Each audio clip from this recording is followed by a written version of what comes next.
The champagne glass trembled in my hand as Marcus's laughter echoed across the charity gala, his voice cutting through the elegant chatter like a blade. "Oh, Claire's still playing with her computer doodles in the garage," he announced to the circle of Millbrook Heights' most influential residents, his tone dripping with the kind of condescension that makes your stomach clench. "Before we jump back in, tell us where you're tuning in from. And if this story touches you, make sure you're subscribed, because tomorrow I've saved something extra special for you." She calls it digital art. I call it expensive therapy. The group erupted in polite chuckles, their eyes flickering toward me with that particular blend of pity and amusement reserved for wives whose hobbies are deemed embarrassingly trivial.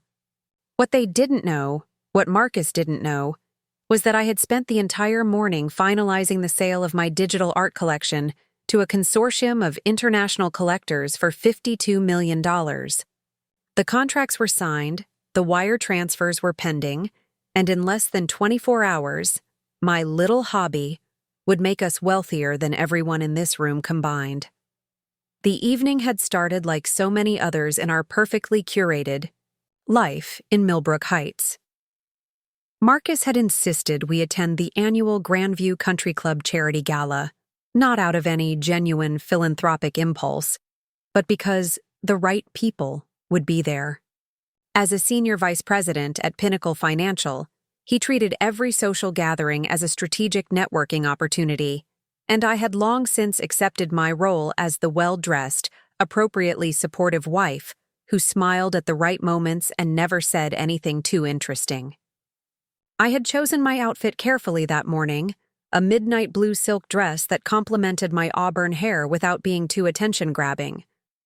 After 15 years of marriage to Marcus, I had perfected the art of being noticed just enough to reflect well on him, but never so much that I might overshadow his carefully cultivated image as Millbrook Heights' rising financial star. The Grandview Country Club's ballroom was a monument to understated wealth, with its crystal chandeliers, casting warm light over polished marble floors and tables draped in crisp white linens. The charity auction for the Children's Hospital was the social event of the season, drawing together everyone who mattered in our insular world of manicured lawns and seven-figure homes. I had been standing near the silent auction tables, examining a watercolor painting donated by a local artist, when Marcus approached with his usual entourage of colleagues and their wives. David Thompson, a real estate mogul with interests in commercial properties, was gesticulating expansively about his latest acquisition. Stephanie Walsh, whose husband ran the largest law firm in the county, was nodding along while checking her phone with practiced subtlety. "Claire's been keeping herself busy with her art projects," Marcus said, sliding his arm around my waist with the possessive casualness that had become his signature gesture at public events. The way he said, "art," projects made it sound like I was finger painting in kindergarten, rather than creating what I knew to be sophisticated digital compositions. "How wonderful," Stephanie replied, with the kind of hollow enthusiasm reserved for conversations about other people's hobbies. "What sort of art do you create?" Before I could answer, Marcus jumped in with the explanation he had rehearsed countless times. "Digital stuff, mostly. She's got this whole setup in the garage with computers and drawing tablets. Very modern, very complicated." He chuckled as though my work was an amusing technological curiosity, rather than something requiring genuine skill or creativity. "It's actually digital illustration and NFT creation," I said quietly, attempting to inject some accuracy into his dismissive summary. "I work primarily with vector graphics and blockchain technology to create unique digital assets." David Thompson's eyebrows rose slightly. "NFTs? Like those monkey pictures that were all over the news a few years ago?" "Similar technology, but my work focuses more on abstract compositions and interactive elements," I explained, feeling the familiar frustration of trying to describe my passion to people who had already decided it wasn't worth understanding. "Well, it keeps her out of trouble," Marcus said with another laugh, as though my artistic pursuits were equivalent to a child's preoccupation with toy blocks. "Better than spending money shopping, right?" The group laughed politely at his casual sexism, and I felt the familiar heat rise in my cheeks. This was the pattern we had fallen into over the past 3 years, ever since I had started seriously pursuing digital art. Marcus would introduce my work as a charming distraction. I would attempt to explain its actual complexity and value. And he would undercut my credibility with jokes that positioned him as the tolerant husband indulging his wife's silly hobby. What made it particularly painful was that Marcus hadn't always been this dismissive. When we first married, he had been genuinely supportive of my creative interests. I had been working as a graphic designer at a mid-sized marketing firm when we met, and he had seemed impressed by my portfolio and artistic sensibilities. But as his career advanced and our social circle became increasingly focused on traditional markers of success, he had grown embarrassed by my continued involvement in what he saw as a frivolous creative field. The shift had been gradual, but unmistakable. When I left my job 5 years ago to focus on freelance design work, he had been supportive, even encouraging. But when I transitioned into digital art and began exploring the emerging NFT market 3 years ago, his attitude changed. Suddenly my work wasn't real enough, wasn't prestigious enough, wasn't profitable enough to warrant serious consideration. "Has she sold any of her creations?" asked Amanda Rodriguez, whose husband owned a chain of upscale restaurants throughout the state. The question was asked with genuine curiosity, but I could see Marcus tense slightly beside me. "A few small pieces here and there," he said before I could respond. "Nothing significant. It's more about the creative fulfillment than the financial return." This was a lie, and we both knew it. Over the past 18 months, I had been quietly building a reputation in the digital art community under the pseudonym CD Vision. My work had been featured in several online galleries, and I had sold pieces ranging from $500 to $15,000 each. More importantly, I had been approached repeatedly by collectors and investment groups interested in acquiring larger bodies of my work. But Marcus either didn't know the extent of my success or he chose to ignore it. I had learned to keep my achievements to myself after the first few times I excitedly shared good news, only to have him minimize its importance or find ways to diminish my accomplishment. "Claire's very talented," said Rachel Kim, who had appeared at my side with perfect timing. Rachel was one of the few people in our social circle who genuinely understood and appreciated my work. As the chief technology officer for a major software company, she had both the technical knowledge to understand the complexity of digital art creation and the business acumen to recognize its growing market value. Her compositions are really quite sophisticated. The way she layers interactive elements is remarkable. Marcus's smile tightened almost imperceptibly. He had never been comfortable with Rachel's presence in our lives, partly because she represented the kind of professional success that he felt should be exclusively masculine, and partly because she refused to play along with his narrative about my work being a harmless hobby. "Rachel's very kind," Marcus said, his tone suggesting that kindness was somehow equivalent to dishonesty. "But let's be realistic about the market for this type of thing. It's very niche, very volatile, not exactly a stable investment opportunity." "The NFT market has actually stabilized quite a bit," Rachel replied calmly. "And the technology is evolving rapidly. Some of the most innovative digital artists are commanding serious prices from institutional collectors." I watched Marcus's jaw tighten as Rachel spoke. He hated being contradicted, especially by women, and especially about topics where his knowledge was limited. But he was too socially savvy to argue directly with Rachel, given her reputation and connections in the tech industry. "Well, we'll see," he said with forced lightness. "Maybe Claire will surprise us all and become the next Picasso of pixels." The group laughed at his joke, and I felt something crack inside my chest. The casual cruelty of reducing my years of dedicated work to a punchline was devastating enough, but doing it in front of people whose opinions mattered to our social standing felt like a public humiliation. "If you'll excuse me," I said with a smile I hoped appeared more genuine than it felt. "I need to check on something." I walked toward the ladies' room, needing a moment to compose myself before returning to the performance of being Marcus's appropriately supportive wife. As I passed through the elegant hallway lined with portraits of the country club's founding members, I caught a glimpse of myself in an antique mirror. I looked pale, strained, like someone slowly disappearing under the weight of constant diminishment. In the privacy of the marble-appointed restroom, I pulled out my phone and opened my encrypted messaging app. 3 new notifications awaited. Me, all from Tony Castellano, the art advisor who had been coordinating the sale of my collection. The messages were brief but electrifying. Contracts executed, wire transfers confirmed. Congratulations, Claire. You're about to become very wealthy. Final number, 52R, $3 million. Press coverage scheduled for tomorrow morning. Ready to change your life? I stared at the screen, reading the messages 3 times before their reality fully sank in. $52 million. More money than Marcus made in a decade. More money than most of the people in that ballroom would see in their lifetimes. And it had all come from my little hobby, my computer doodles, my expensive therapy. For 3 years, I had been building this collection in secret, working 16-hour days in my converted garage studio while Marcus attended his networking events and business dinners.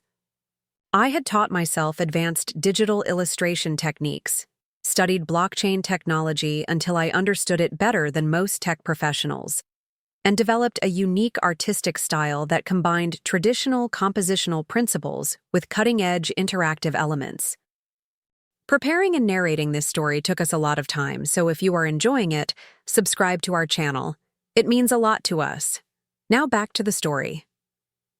The collection, titled Infinite Moments, consisted of 57 interconnected digital pieces that could be experienced individually or as a cohesive narrative journey.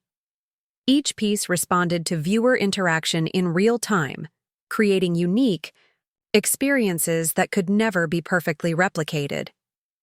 The technological innovation alone had taken me 18 months to develop, working with programmers and digital artists from around the world. More importantly, the collection had meaning. Each piece explored themes of human connection, isolation, and the search for authentic identity in an increasingly digital world. The interactive elements weren't just technical showpieces. They were integral to the emotional experience of the work. Viewers could influence color palettes, reveal hidden layers of imagery, and even contribute to the evolution of certain pieces over time. The art world had taken notice. Infinite Moments had been featured in Art Forum, Digital Arts Magazine, and the Contemporary Art Review. Collectors had been circling for months, and the final bidding war had involved museums, private collectors, and technology companies from 3 continents. But Marcus knew none of this. He thought I spent my days making pretty pictures on the computer, occasionally selling one for a few $100s to friends who felt sorry for me. He had no idea that I had been invited to speak at digital art conferences, that my work was being studied in university programs, or that I had become something of a legend in the international NFT community. I had kept it secret, partly out of self-protection. After years of having my achievements minimized and my ambitions mocked, I had learned to shield my successes from Marcus's tendency to diminish anything that might threaten his position as the primary breadwinner and decision-maker in our relationship. But I had also kept it secret because I wanted to be absolutely certain of my success before revealing it. Now, with the contract signed and the money transferred, that certainty had arrived. I returned to the ballroom feeling like I was walking through a different world. The same people were having the same conversations, but everything looked different through the lens of my secret knowledge. Marcus was still holding court near the bar, regaling David Thompson and several other men with some story about a difficult client. He caught my eye and waved me over with the casual assumption that I would immediately comply. "There she is," he said as I approached. "We were just talking about the Peterson account. David was asking about the financial modeling work we did for their expansion project." I nodded politely while David launched into a detailed explanation of commercial real estate trends. As he spoke, I found myself calculating how my newfound wealth compared to the projects and deals that dominated their conversations. David's biggest transaction last year had been a $40 million office complex. Marcus's most successful client had assets worth roughly $30 million. These were the achievements that defined success in their world, and tomorrow morning, my little hobby would eclipse them all. "Claire's probably dying of boredom listening to us talk shop," Marcus said with mock sympathy. "Why don't you tell David about your latest art project? What was it you were working on this week?" The question was clearly intended to redirect the conversation toward something he considered more appropriate for me to discuss. Something harmless, decorative, irrelevant to the serious business matters that occupied the men's attention. "Actually," I said, feeling a strange calm settle over me, "I've been working on something quite significant. The biggest project of my career, actually." Marcus looked pleased, probably assuming I was finally ready to share some appropriately modest creative endeavor that would confirm his narrative about my harmless artistic pursuits. "It's a digital art collection that I've been developing for the past 3 years," I continued. 57 interconnected pieces using proprietary interactive technology. Tomorrow morning, the sale will be announced in the art press. "That sounds fascinating," David said with polite interest. "Local gallery?" "International consortium," I replied. "Museums, private collectors, and technology companies from around the world." Marcus's smile faltered slightly. This wasn't the kind of small-scale local sale he had been expecting me to describe. "Wonderful," Stephanie said. "What sort of price range do these digital pieces typically sell for?" I paused, looking directly at Marcus as I spoke. "This particular collection sold for $52.3 million. The silence that followed was profound. David's wine glass paused halfway to his lips. Stephanie's phone slipped slightly in her suddenly nerveless fingers. Marcus's face went through a remarkable transformation, cycling from confusion to disbelief to something approaching horror as the implications of my words sank in. "52 million?" David repeated slowly, as though he might have misheard. "Million," I confirmed. "The contracts were finalized this morning. The wire transfers are processing as we speak." Marcus was staring at me with an expression I had never seen before. It was the look of someone watching their entire worldview collapse in real time. For 15 years, he had been the successful one, the breadwinner, the person whose achievements mattered. I had been the supportive wife, the creative hobbyist, the person whose contributions were decorative rather than substantial. In a single moment, that entire dynamic had been obliterated. My little hobby had generated more wealth than Marcus would earn in his entire career. My computer doodles had made us richer than anyone in this room. My expensive therapy had just become the defining financial achievement of our family's life. The conversation around us had stopped entirely. Other groups were beginning to notice the unusual silence and the expressions of shock on the faces around me. Word was spreading through the ballroom with the kind of rapid efficiency that only exists in insular social communities where everyone knows everyone else's business. "I think," I said quietly, setting down my champagne glass with steady hands, "we need to talk." The drive home from the Grandview Country Club passed in absolute silence. Marcus gripped the steering wheel of his Mercedes with white knuckles. His jaw clenched so tightly I could see the muscle twitching beneath his skin. The elegant neighborhoods of Millbrook Heights rolled past our windows like scenes from someone else's life, their manicured perfection suddenly feeling fragile and temporary. I stared out at the familiar landscape, remembering the day we had first driven through these streets 15 years ago. Young and optimistic and certain that we were building something meaningful together. Marcus had just been promoted to senior analyst at Pinnacle Financial, and we were house hunting with the kind of excitement that comes from believing your life is unfolding exactly as it should.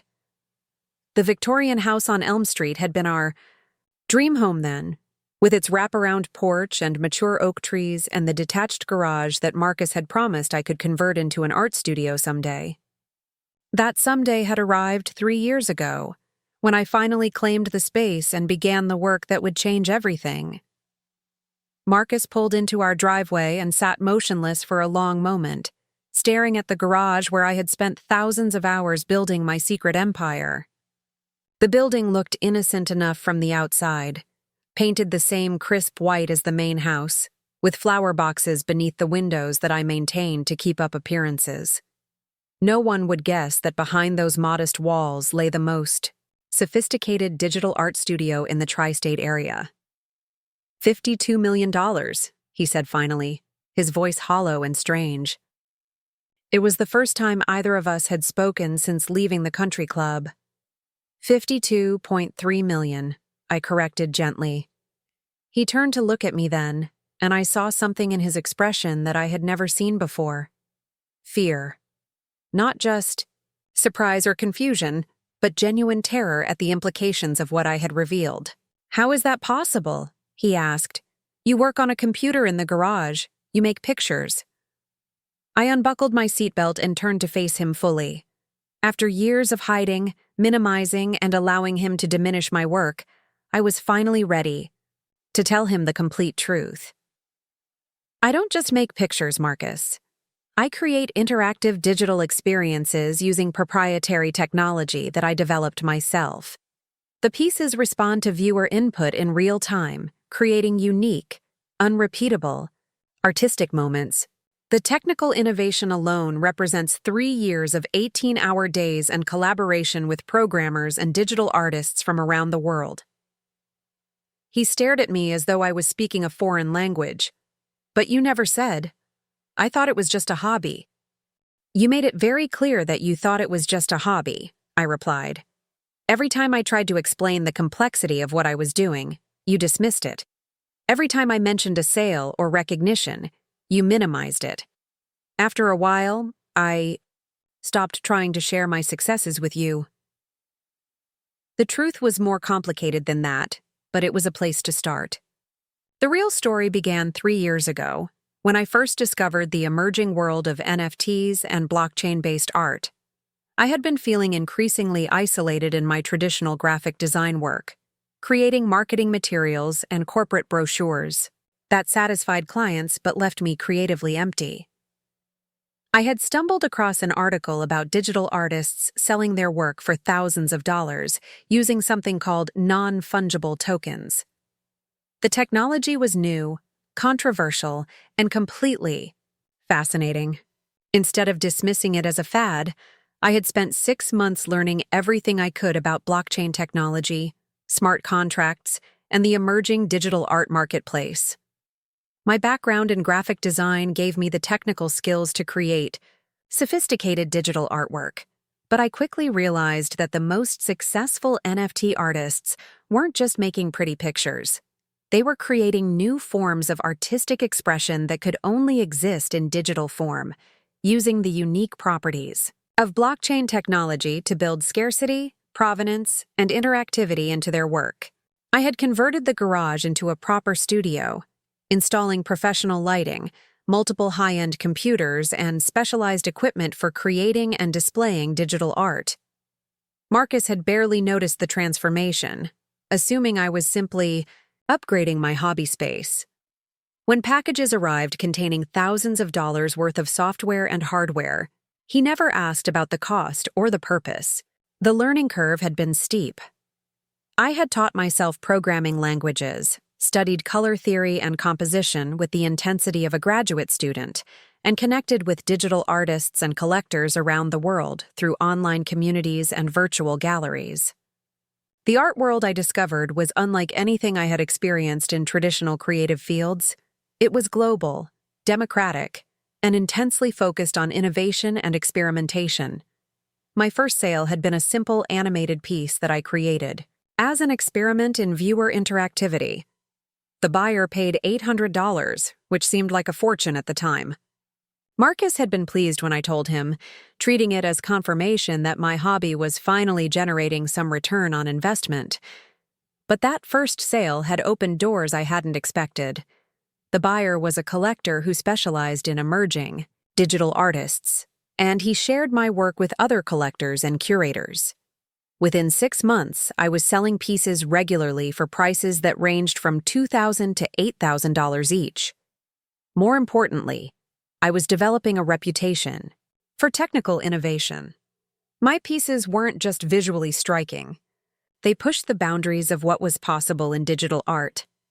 I created works that evolved over time, pieces that responded to external data like weather patterns or stock market fluctuations, and interactive experiences that allowed viewers to influence the artwork in meaningful ways.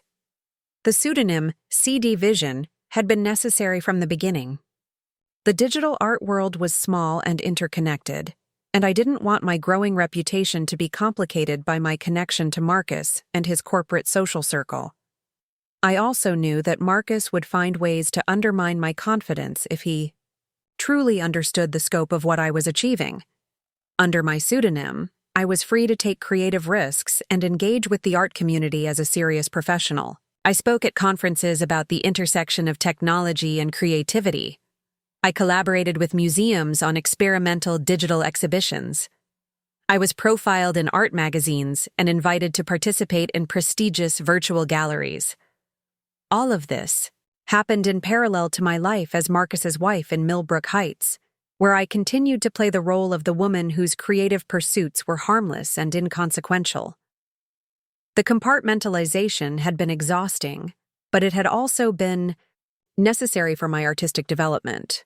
I still don't understand how you went from selling a few pictures to $50 million, Marcus said, his voice heavy with confusion and something that might have been resentment. I looked toward the garage where the lights were still on, from my morning work session. Because I wasn't just selling a few pictures. Over the past 18 months, I was building a coherent body of work that represents a genuine innovation in digital art.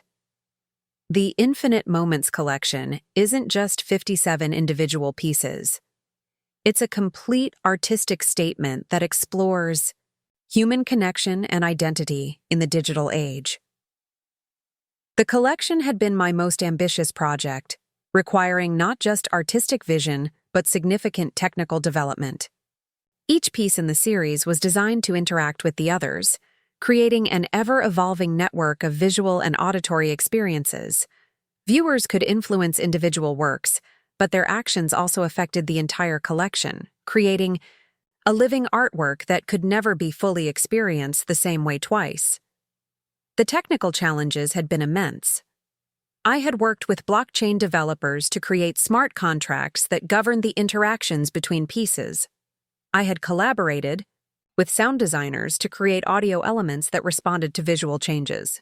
I had even developed new file formats that could preserve the interactive elements while ensuring the long-term accessibility of the work. But the technology was only the foundation. The real innovation was in how I used these tools to create genuinely moving artistic experiences. Each piece in the collection told part of a larger story about human relationships in an increasingly connected but isolating world. The interactivity wasn't just a gimmick, it was integral to the emotional impact of the work. Artforum called it the most significant development in digital art since the invention of computer graphics, I said quietly. The Museum of Modern Art acquired 3 pieces for their permanent collection. The Tate Modern is planning a solo exhibition next year. Marcus was staring at me with an expression of complete bewilderment. This was information that fundamentally contradicted everything he thought he knew about my work and my capabilities. "But why didn't you tell me?" he asked. "Why keep it secret?" The question hung between us, loaded with years of accumulated hurt and disappointment. How could I explain that I had tried to share my growing success, only to have him dismiss each achievement as insignificant? How could I make him understand that his constant minimization of my work had taught me to protect my victories from his need to diminish them? "Do you remember when I sold my first piece for $800? I asked. He nodded uncertainly. "You said it was nice that my hobby was finally paying for itself. When I sold a piece for $5,000 6 months later, you said, "It was probably a fluke." When I was invited to speak at the Digital Art Symposium in New York, you said it was probably just because they needed to fill time slots. Each memory was sharp and clear. Moments when I had reached for his support and enthusiasm only to have my achievements reduced to accidents or anomalies. Every time I tried to share good news with you, you found a way to make it smaller. I continued. After a while, I learned to keep my successes to myself, rather than risk having them diminished. Marcus was quiet for a long moment, and I could see him processing not just the financial implications of my revelation, but the relationship implications as well. For 15 years, he had been the successful one, the breadwinner whose achievements mattered. I had been the supportive spouse whose contributions were decorative and optional. Now, suddenly, I was not just financially successful, but professionally recognized in ways that his corporate achievements could never match. My work was being studied in universities and displayed in museums. I had created something genuinely new and valuable that would outlast any quarterly report or business deal. $52 million, he repeated, as though saying it again might make it more comprehensible. The money is just one measure of success, I said. What matters more to me is that I've created something meaningful, something that pushes the boundaries of what art can be and do. But even as I said it, I knew the money mattered too. Not because of what it could buy, but because of what it represented. Financial independence, the ability to make choices, based on my values rather than economic necessity. The freedom to pursue my artistic vision without worrying about practical considerations. More than that, the money was proof of value that even Marcus couldn't dismiss or minimize. He might not understand the artistic merit of my work, but he understood wealth and success in concrete terms. $52 million was a language. He spoke fluently, a form of achievement he couldn't pretend was accidental or insignificant. We sat in the car for another few minutes, both of us lost in our own thoughts. The neighborhood around us was quiet and peaceful, the kind of suburban tranquility that had once represented security and success. Now it felt small and confining. Like a stage set for a play I was no longer interested in performing. "I need to see it," Marcus said finally. "The studio, the work. I need to understand what you've been doing." I nodded, recognizing that this moment had been inevitable from the moment I decided to reveal my success. There would be no more secrets, no more compartmentalization. Marcus was about to see the full scope of what I had built while he thought I was playing with computer doodles in the garage. We walked up the driveway together, past the flower boxes, and painted shutters that had hidden my transformation for 3 years. As I unlocked the studio door, I felt a mixture of excitement and apprehension. This space had been my sanctuary, my private world where I could explore ideas and take creative risks without judgment or interference. The door swung open to reveal a space that bore no resemblance to a hobby room or casual art studio. Professional. Lighting illuminated multiple workstations equipped with high-end computers and specialized monitors, capable of displaying the full color spectrum required for professional digital art. The walls were lined with reference materials, technical, manuals, and printed samples of my work. A large presentation screen dominated one wall, currently displaying the opening sequence of the Infinite Moments collection.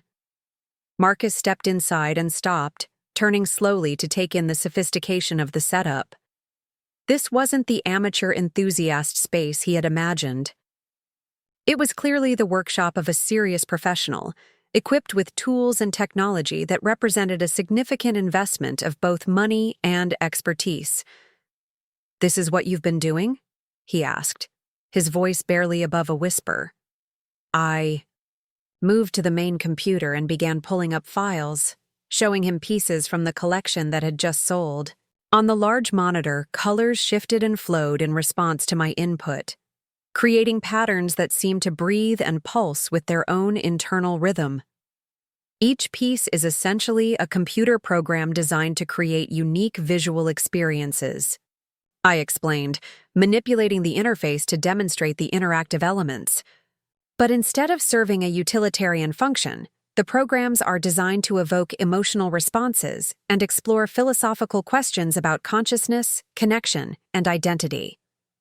I showed him how viewers could influence the artwork through various inputs, how the pieces responded to external data streams, and how the entire collection formed an interconnected network of visual and auditory experiences. The technical complexity was staggering, representing thousands of hours of programming and artistic development. "I don't understand any of this," Marcus said, but his tone had changed. The dismissiveness was gone, replaced by something approaching awe. "How did you learn to do this?" "The same way anyone learns anything complex," I replied. "Study, practice, collaboration, and years of dedicated work.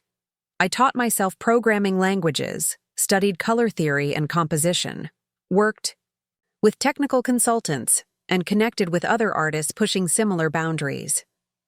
As I spoke, I realized that this was the conversation I had wanted to have with him for 3 years. Not the defensive explanations of why my work mattered, but the excited sharing of technical breakthroughs and creative discoveries. The chance to show him the depth and sophistication of what I had been building. But it had taken $52 million to get his attention. Marcus spent the next hour asking questions and watching demonstrations, his corporate mind clearly struggling to process the artistic and technical complexity of what I had created. He understood business metrics and financial projections, but the idea of art as both creative expression and technological innovation was foreign to his worldview. "The buyers," he said finally. "Who pays $50 million for computer files?" I pulled up the documentation from the sale, showing him the list of acquiring institutions and private collectors. Museums, technology companies, and wealthy individuals from around the world had participated in the acquisition, each drawn by different aspects of the collection's innovation and artistic merit. "The same people who pay millions for paintings and sculptures," I said. "The difference is that digital art represents the future of creative expression. We're still in the early stages of understanding what's possible when you combine artistic vision with advanced technology." Marcus studied the acquisition documents with the focused attention he usually reserved for financial reports. I could see him calculating the implications, not just of my current success, but of my potential for future earnings. "This isn't going to be your only collection," he said, and it wasn't really a question. "No," I confirmed. "I have 3 more major projects in development, and there's already significant collector interest based on the success of Infinite Moments." For the first time since we had left the country club, Marcus smiled, but it wasn't the warm, proud smile of a supportive spouse celebrating their partner's achievement. It was the calculating smile of someone recognizing a valuable business opportunity. That smile told me everything I needed to know about what would happen next. Marcus wasn't going to apologize for years of dismissing my work or acknowledge the damage his attitude had caused. Instead, he was going to try to position himself as a supportive partner who had always believed in my potential. The money had changed everything between us, but not in the way I had hoped. Instead of earning his respect for my artistic achievements, I had simply moved myself from one category to another in his mental framework. I was no longer the wife with expensive hobbies. I was now the wife with valuable assets. As we walked back to the house that night, I realized that revealing my success had solved one problem while creating several others. Marcus could no longer dismiss my work as insignificant, but his sudden interest felt opportunistic rather than genuine. The respect I had craved for so long was finally being offered, but it was based on financial value rather than artistic merit. The foundation of our relationship had shifted in ways that we were both still trying to understand. But one thing was certain. There would be no going back to the old dynamic where Marcus's achievements mattered and mine were merely decorative. The balance of power had changed permanently, and neither of us was quite sure what that meant for our future together. The transformation began immediately. Over the next 72 hours, I watched Marcus cycle through emotions like a man trying on different personalities, searching for the one that would best serve his interests in our new reality. Monday morning brought contrition, carefully, delivered over coffee and croissants that he had personally prepared, a gesture so unusual that it felt more like a performance than genuine thoughtfulness. "I've been thinking about Saturday night," he said, settling into the chair across from me with an expression of practiced sincerity. "I owe you an apology, Claire. I clearly didn't understand the scope of what you were achieving." I sipped my coffee and waited for the inevitable qualifier, the but, that would allow him to acknowledge my success while absolving himself of responsibility for years of dismissive behavior. "I suppose I was so focused on protecting you from disappointment that I didn't recognize when protection became discouragement," he continued, his tone carefully modulated to suggest good intentions rather than deliberate undermining. There it was. The narrative that would allow him to reframe his behavior as misguided support rather than systematic diminishment. I had heard similar explanations from him before, whenever his actions were called into question. Marcus had perfected the art of acknowledging problems while avoiding accountability. "I see," I said neutrally, refusing to make his redemption easy. He shifted in his chair, clearly expecting more enthusiasm for his offered apology. "I think we should celebrate properly. Maybe dinner at Le Bernardin this weekend? I could make some calls, see if we can get a good table." Le Bernardin, the restaurant we had visited exactly twice in 15 years of marriage, both times to celebrate Marcus's promotions. It was his default gesture for occasions he deemed worthy of expensive recognition, a place where the exclusivity of the reservation was almost as important as the quality of the food. "That's thoughtful," I replied, "but I'm not sure I'll be available this weekend. I have several conference calls scheduled with galleries and collectors who want to discuss future projects." This was true, though the calls were scheduled for my convenience rather than theirs. The success of Infinite Moments had created immediate demand for my next collection, and I was fielding inquiries from institutions and collectors around the world. My calendar for the next month was already fuller than it had been in years. Marcus's expression flickered with something that might have been irritation before settling back into supportive understanding. "Of course, business first. Maybe we can find time later in the month."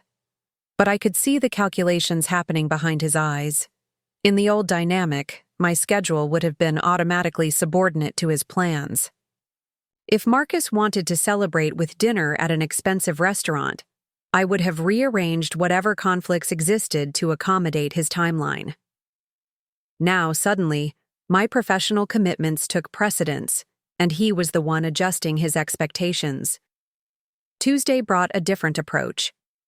Marcus arrived home from work with a bouquet of white orchids and a bottle of Dom Pérignon, the kind of grand gesture he typically reserved for impressing clients or celebrating major business deals. "I thought we should toast your incredible achievement," he announced, setting the flowers on the kitchen counter with a flourish. $52 million, Claire. It's extraordinary." I accepted the flowers graciously while noting that this was the first time he had used the word extraordinary to describe any aspect of my work.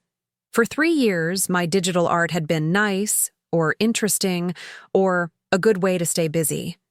The transformation of his vocabulary was as sudden as it was transparent. "Thank you," I said, arranging the orchids in a vase. "They're beautiful. I've been telling everyone at the office about your success," he continued, popping the cork on the champagne with practiced ease. "David from Investment Management wants to know if you'd be interested in discussing portfolio strategies for managing sudden wealth. Stephanie from Tax Planning thinks we should schedule a meeting to discuss the implications for our returns." I paused in my flower arranging, recognizing the familiar pattern of Marcus inserting himself into situations where he might claim some credit or control.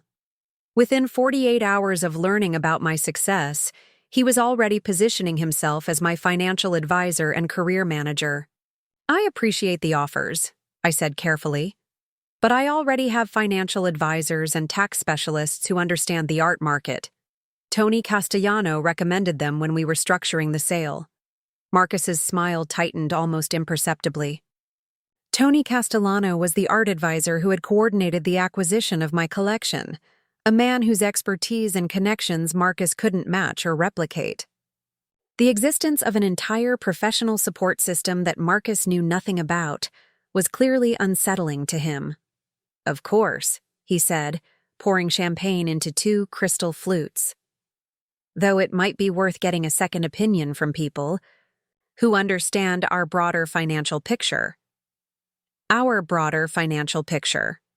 The phrase was carefully chosen to suggest shared assets and joint decision-making, when in reality, Marcus knew almost nothing about my income, expenses, or financial planning over the past 3 years. I had kept my art-related finances completely separate from our joint accounts, partly out of habit, and partly out of a growing awareness that financial independence might someday prove important. "I'll consider it," I said, accepting the champagne. Flute he offered. Wednesday brought the most telling transformation yet. Marcus emerged from his home office that evening with a stack of printouts and a yellow legal pad covered with notes, the kind of preparation he typically brought to important business presentations. "I've been doing some research," he announced, spreading the papers across our dining room table with the organized precision of a consultant preparing a client pitch. "The digital art market is fascinating, much more sophisticated than I realized." I examined the papers he had assembled, printouts from art market websites, analysis of NFT sales data, profiles of successful digital artists, and what appeared to be a comprehensive overview of blockchain technology and its applications in creative industries. Marcus had clearly spent considerable time educating himself about my field, something he had never bothered to do in 3 years of living with my work. "This is impressive research," I said, meaning it sincerely while also recognizing the implications of its timing. "I think there are significant opportunities here," Marcus continued, settling into what I recognized as his business development mode. "The market is still emerging, which means early positioning could be extremely valuable.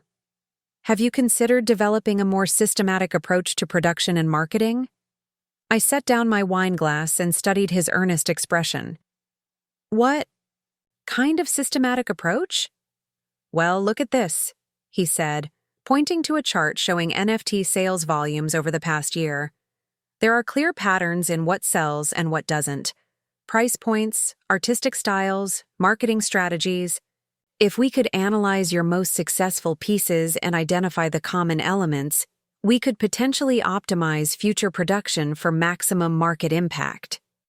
The word "we" hung in the air like smoke from an expensive cigar, pleasant-smelling but ultimately toxic.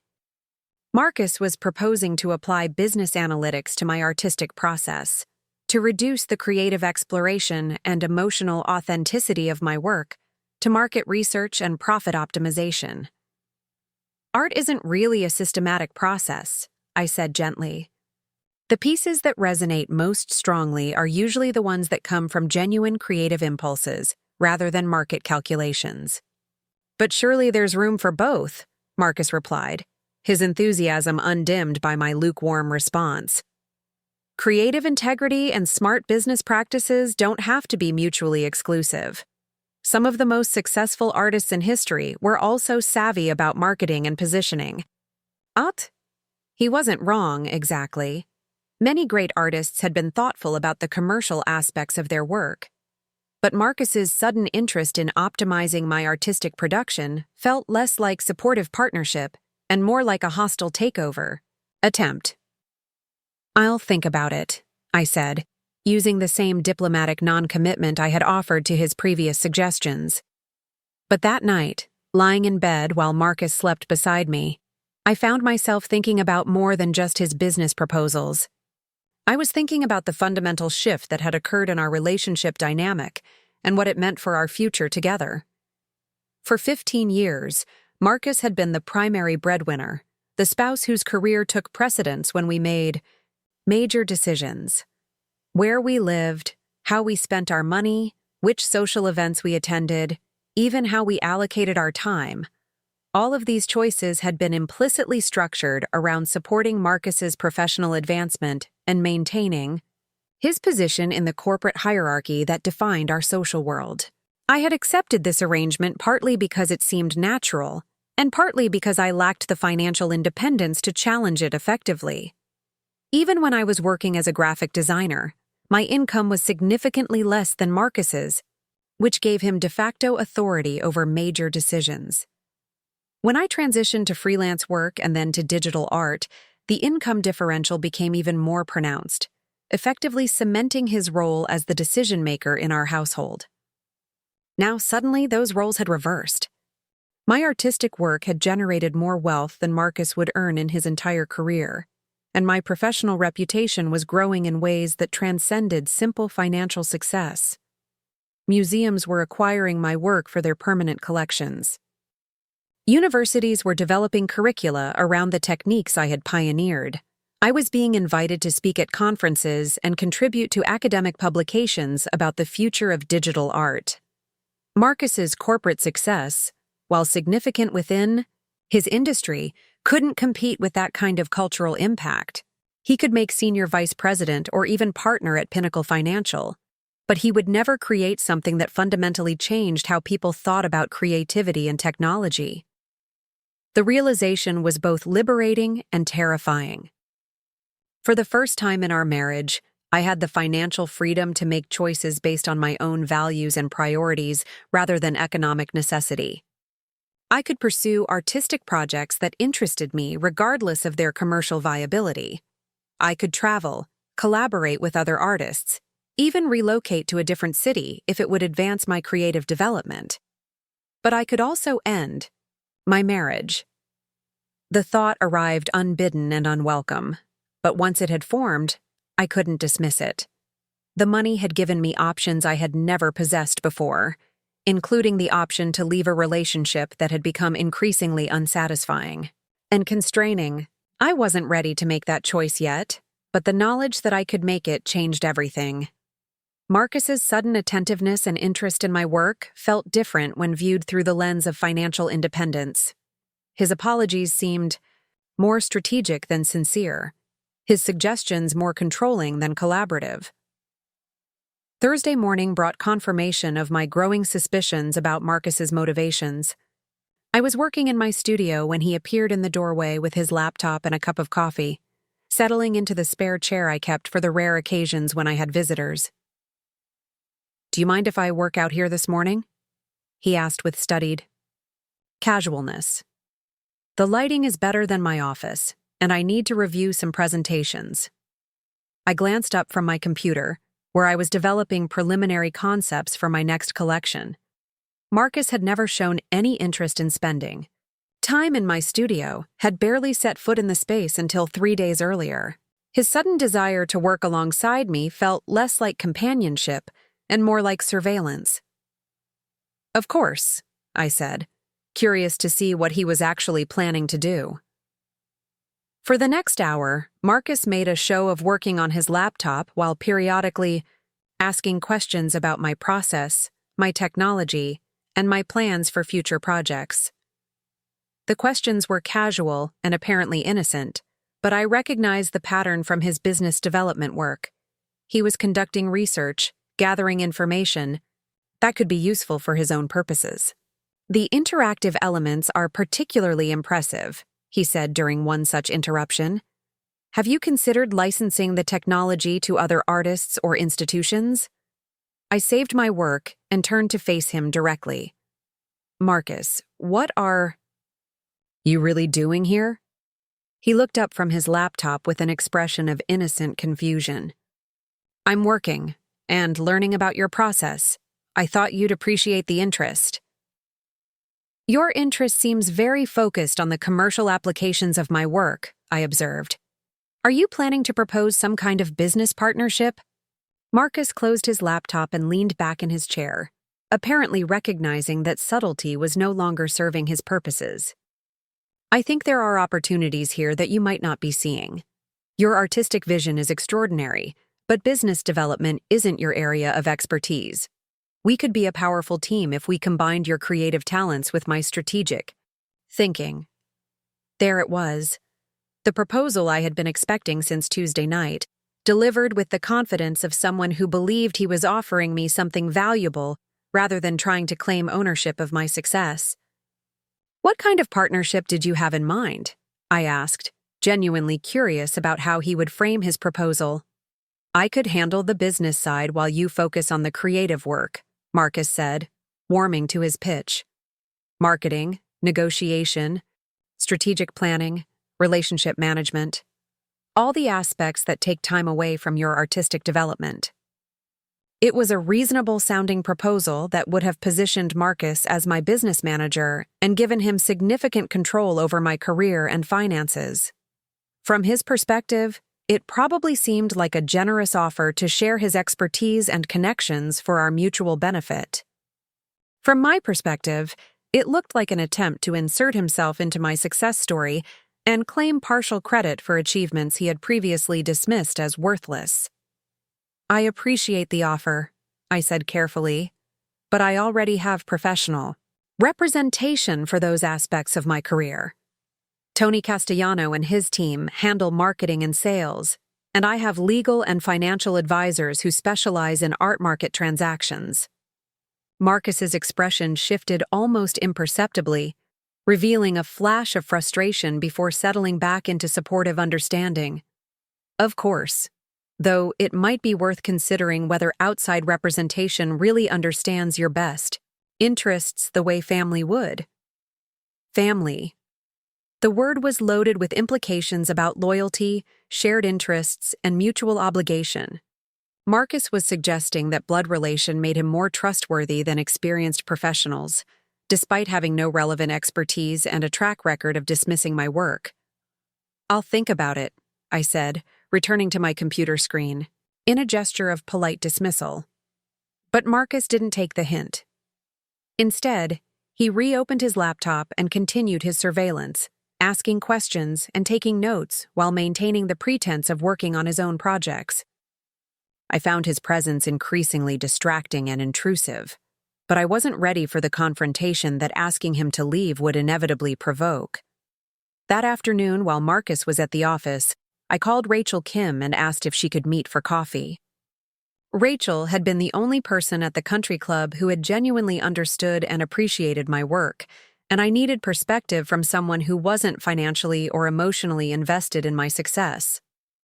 We met at a small cafe in downtown, Millbrook Heights, a place where we could speak privately without running into other members of our social circle. Rachel arrived with her usual punctuality and professional composure, though I detected a hint of excitement in her expression. So, she said, settling into the booth across from me with her latte, $52 million.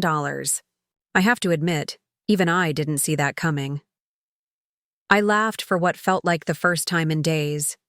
Neither did I, completely. I knew the collection was strong, but the final sale price exceeded even my most optimistic projections.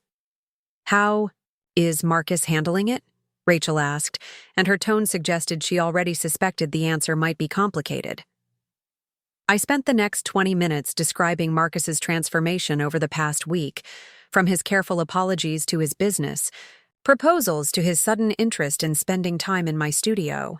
Rachel listened without interruption, occasionally nodding in recognition of patterns she had undoubtedly seen in other relationships. "He's trying to reposition himself," she said when I finished. Classic behavior when power dynamics shift. Suddenly. Instead of acknowledging that he misread the situation, he's trying to insert himself into your success story as though he always believed in your potential. That's what it feels like, I confirmed. But maybe I'm being unfair. Maybe he genuinely wants to be supportive now that he understands what I've been working toward. Rachel studied my expression with the analytical intensity that made her Such an effective technology executive. Do you believe that? Based on 15 years of marriage, does Marcus's behavior this week feel genuinely supportive or strategically motivated? The question forced me to confront something I had been avoiding. Marcus's sudden transformation felt performative rather than authentic, driven by his recognition of changed circumstances rather than genuine appreciation for my artistic achievements. Strategically motivated, I admitted. Then you need to decide what you want to do about it, Rachel said gently. The money has given you options you didn't have before. You can stay in the marriage and work to rebuild it on more equitable terms, or you can use your newfound independence to explore other possibilities. The phrase encompassed everything from career opportunities to geographic relocation to ending my marriage entirely. For the first time in my adult life, I had the financial freedom to make choices based on what I wanted, rather than what I could afford. I'm not ready to make any major decisions yet, I said, but I think I need to establish some boundaries about how we move forward. Rachel nodded approvingly. Boundaries are good, especially with someone who's used to being in control and is suddenly facing a very different dynamic. We talked for another hour about practical considerations and relationship strategies, and by the time I returned home, I had developed a clearer sense of how I wanted to handle Marcus's transformation. I wouldn't be cruel or dismissive, but I also wouldn't allow him to claim ownership of my success or control over my future decisions. The conversation I needed to have with Marcus wouldn't be easy, but it was necessary. Our relationship had reached a crossroads, and the direction we chose would determine whether we could build something genuinely equitable together or whether my newfound independence would ultimately lead us in different directions. That evening, I began preparing for the most important negotiation of my marriage. Friday arrived with the crisp clarity of autumn in Millbrook Heights, sunlight streaming through our kitchen windows as I prepared what would become the most consequential breakfast conversation of our marriage. Marcus sat at the island, scrolling through his phone while absently consuming the steel-cut oats I had prepared.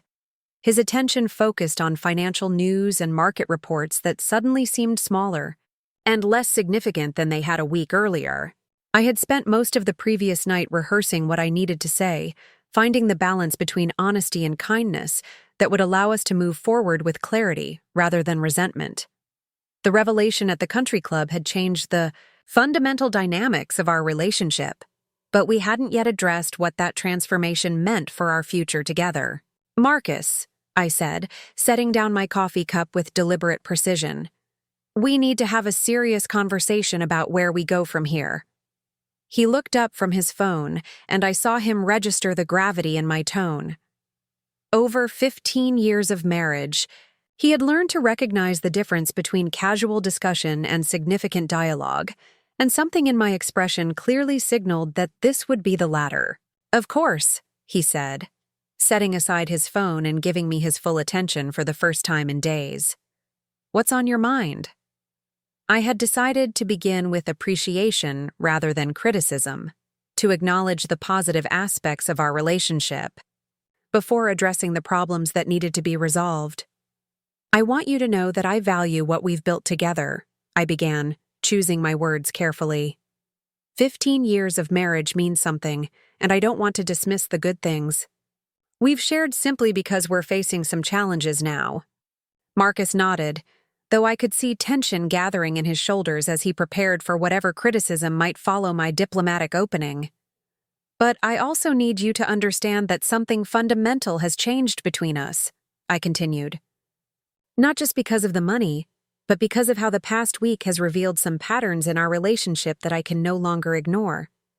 What kind of patterns? He asked, though his defensive tone suggested he already suspected where this conversation was heading. I took a breath and committed to complete honesty. For 3 years, I tried to share my growing success with you. Small victories at first, then larger ones. Each time, you found ways to minimize my achievements or dismiss them as accidents or flukes. You trained me to stop expecting support or enthusiasm from you, so I learned to protect my successes by keeping them private. Marcus opened his mouth to respond, but I held up a hand to indicate I wasn't finished. Now that the financial success is too large to dismiss or minimize, you've suddenly become interested in my work. But your interest seems focused on how you can benefit from it rather than celebrating what I've accomplished independently. That's not fair, Claire, Marcus said, his voice carrying the wounded tone he typically used when his motives were questioned. I made mistakes in how I responded to your work, but I'm trying to be supportive now. I thought you'd want me to take an interest. I do want you to take an interest, I replied, but the interest needs to be genuine, not strategic. When you propose business partnerships or suggest ways to optimize my artistic process for market success, it feels like you're trying to claim ownership of something you previously considered worthless. The words hung between us, more direct and confrontational than our usual pattern of diplomatic conflict avoidance. But the money had given me the courage to speak truths I had been suppressing for years. Marcus was quiet for a long moment, and I could see him struggling with the implications of what I was saying. His entire identity was built around being the successful partner, the provider, the decision-maker, whose judgment guided our major choices. My sudden financial independence threatened all of those roles simultaneously. "What do you want from me?" he asked finally. "I want you to acknowledge that you were wrong about my work," I said.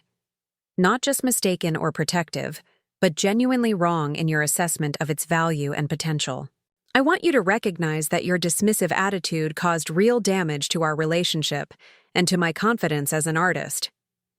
Marcus stared into his coffee cup, his jaw working as he processed my request. Admitting error had never been one of his strengths, particularly when the admission would require acknowledging that his judgment had been seriously flawed. "And I want you to understand that moving forward, my career decisions will be mine to make," I continued. "I appreciate your interest in being helpful, but I won't be accepting your business proposals or management suggestions. I have professional advisors who understand the art market, and I'm capable of making strategic decisions about my own work." This was the heart of the matter, the establishment of boundaries that would allow us to rebuild our relationship on more equitable terms. Marcus could choose to accept these new parameters or reject them, but he couldn't pretend they didn't exist. "So, where does that leave us?" Marcus asked, and for the first time since Saturday night, his voice carried genuine vulnerability rather than calculated charm. "That depends on what you choose to do with this information," I replied. "You can accept that our dynamic has changed and work to build something more balanced, or you can continue trying to reassert control and find yourself increasingly frustrated as I make decisions independently." Marcus was quiet for several minutes, staring out the kitchen window at the garden where I had spent countless hours thinking through artistic problems and creative challenges. When he finally spoke, his voice was carefully controlled. "You're right about some things," he said slowly. "I didn't understand what you were building, and I probably discouraged you when I should have been supportive, but I'm not sure you're being fair about my motivations now." "Explain what you mean," I said, genuinely curious about his perspective.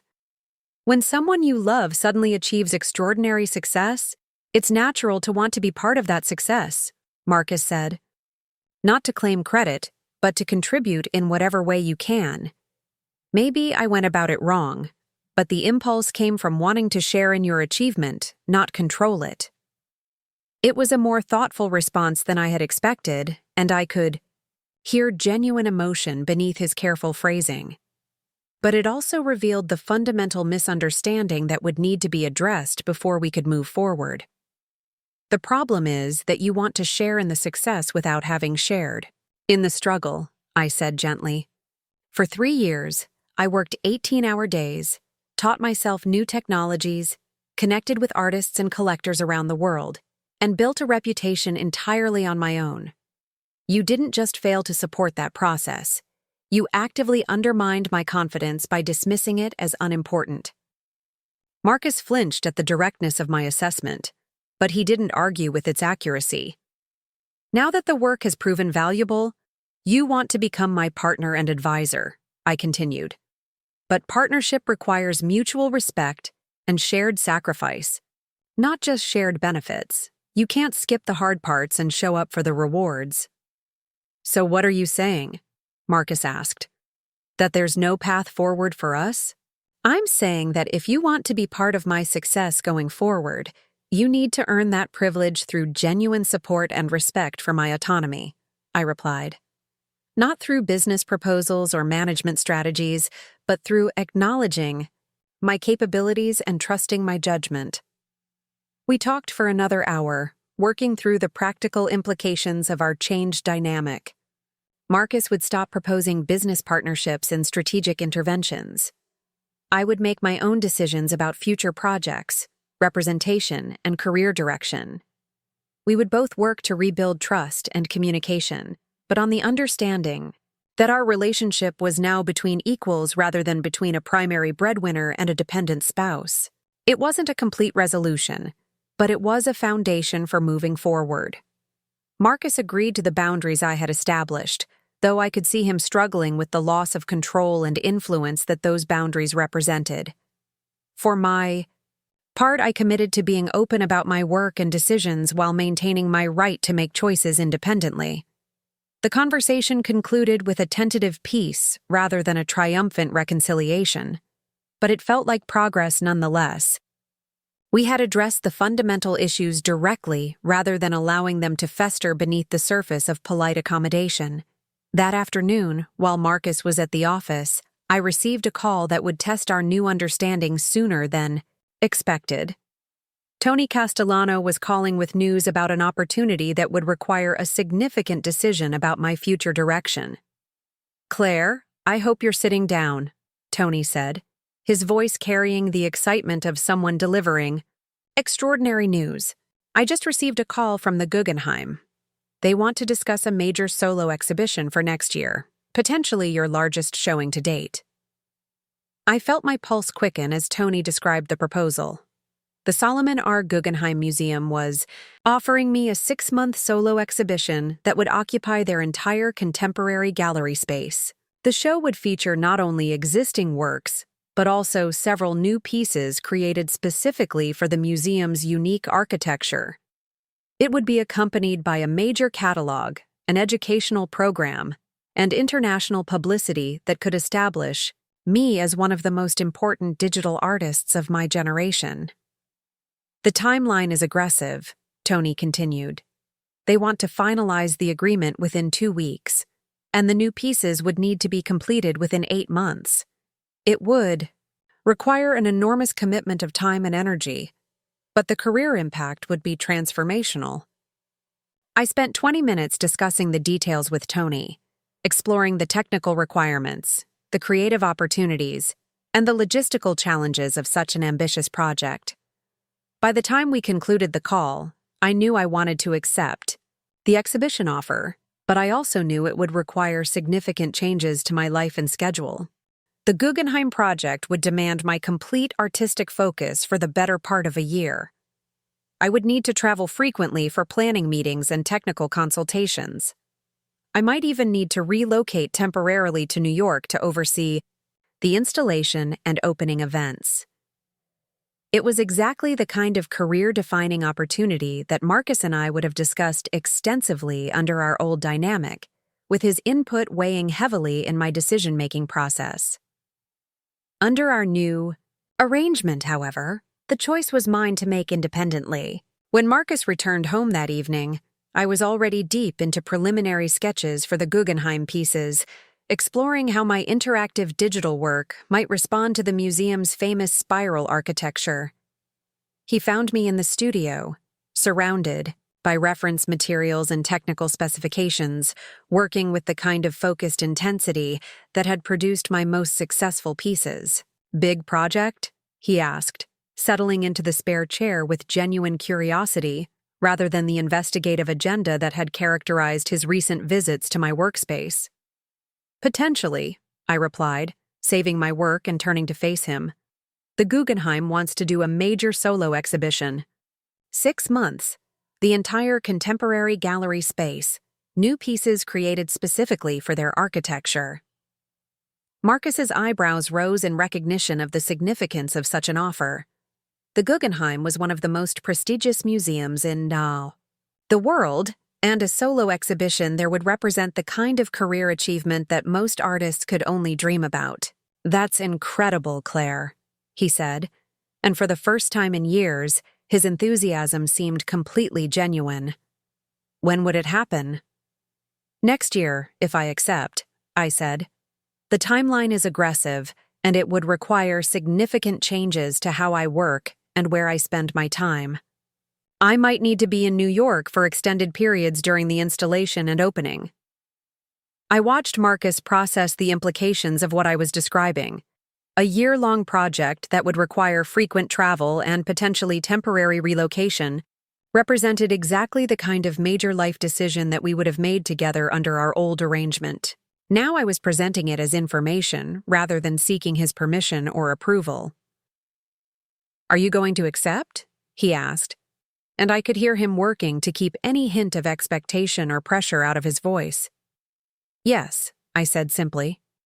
"It's an extraordinary opportunity, and the artistic challenges are exactly what I want to be exploring right now." Marcus nodded slowly, and I could see him adjusting to the reality that I had made a decision that would significantly impact both of our lives without consulting him in the traditional sense. "Is there anything I can do to support the project?" he asked carefully. The question represented exactly the kind of supportive partnership I had been hoping he might be capable of. Instead of trying to manage or control my decision, he was asking how he could help me succeed on my own terms.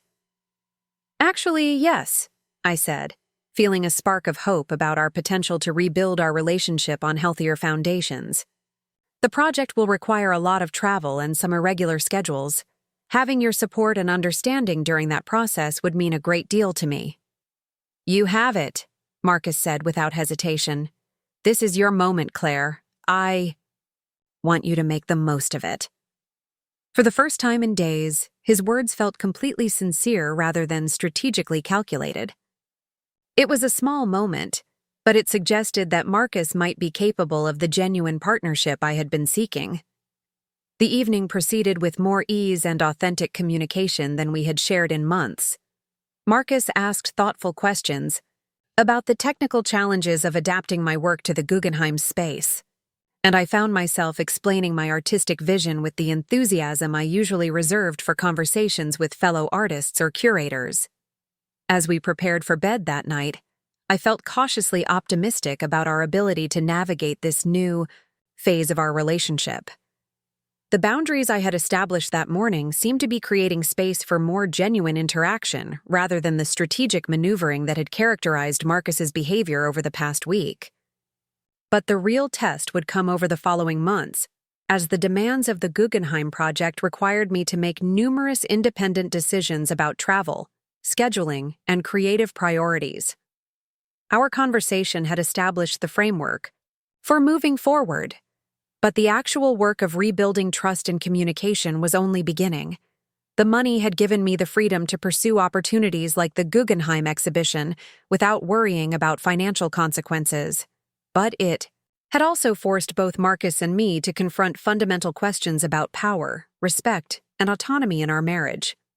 The answers to those questions would determine whether our relationship could evolve to accommodate my transformed circumstances, or whether my newfound independence would ultimately lead us in different directions.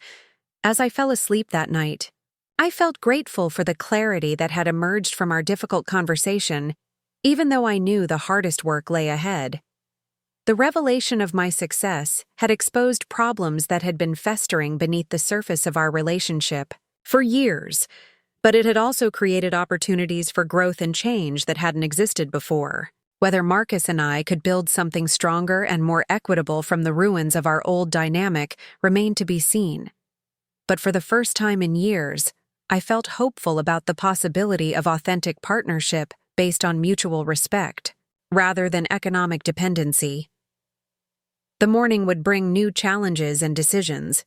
but I would face them from a position of strength and clarity that my artistic success had made possible. The woman who had hidden her achievements to avoid Marcus's dismissive responses was gone, replaced by someone confident enough to claim her space and demand the respect her work had earned.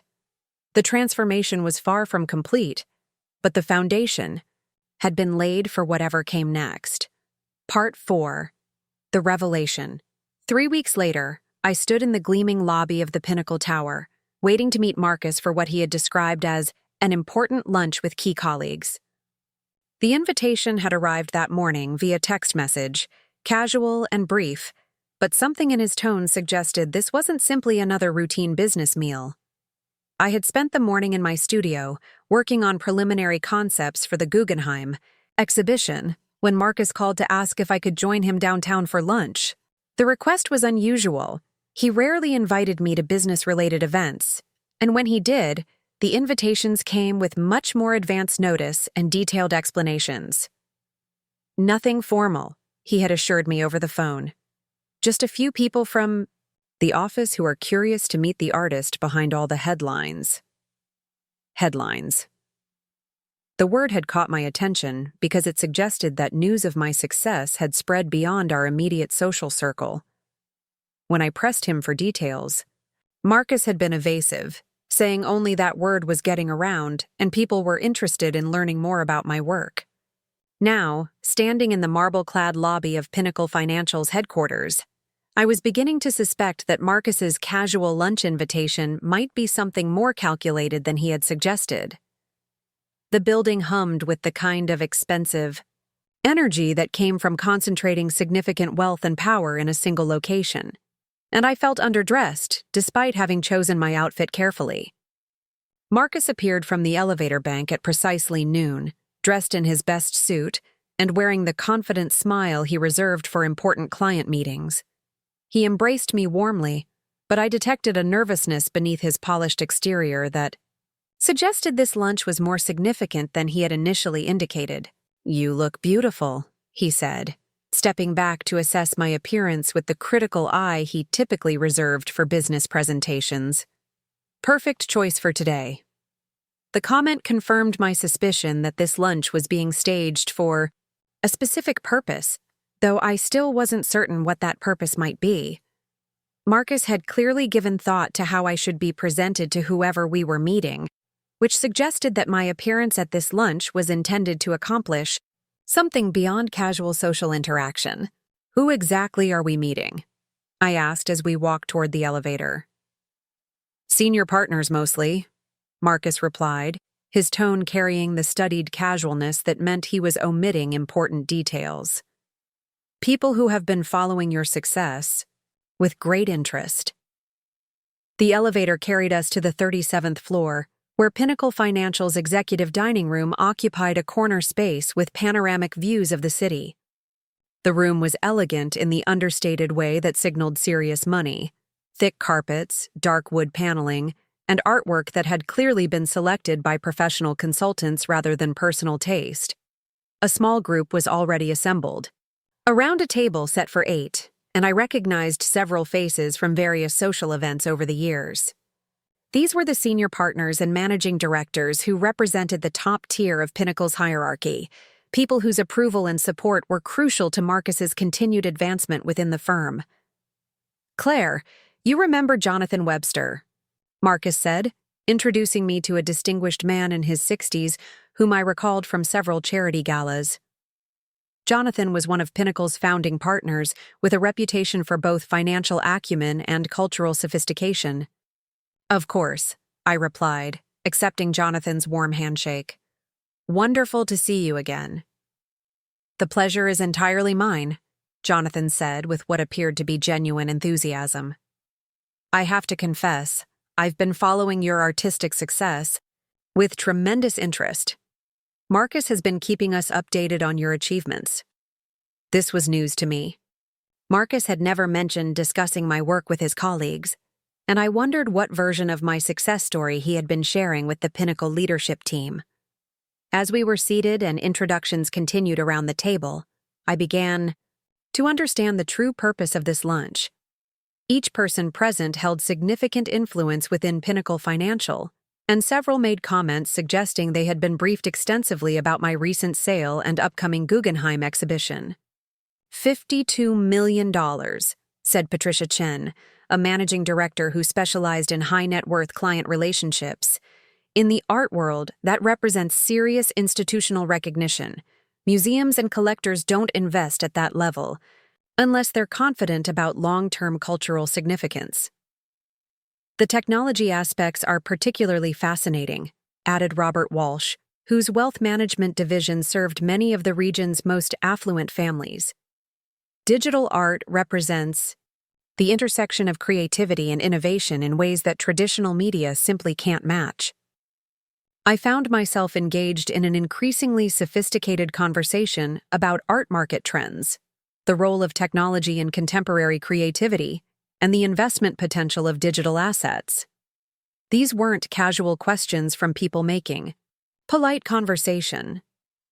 They were informed inquiries from financial professionals who had clearly researched my work and its market positioning.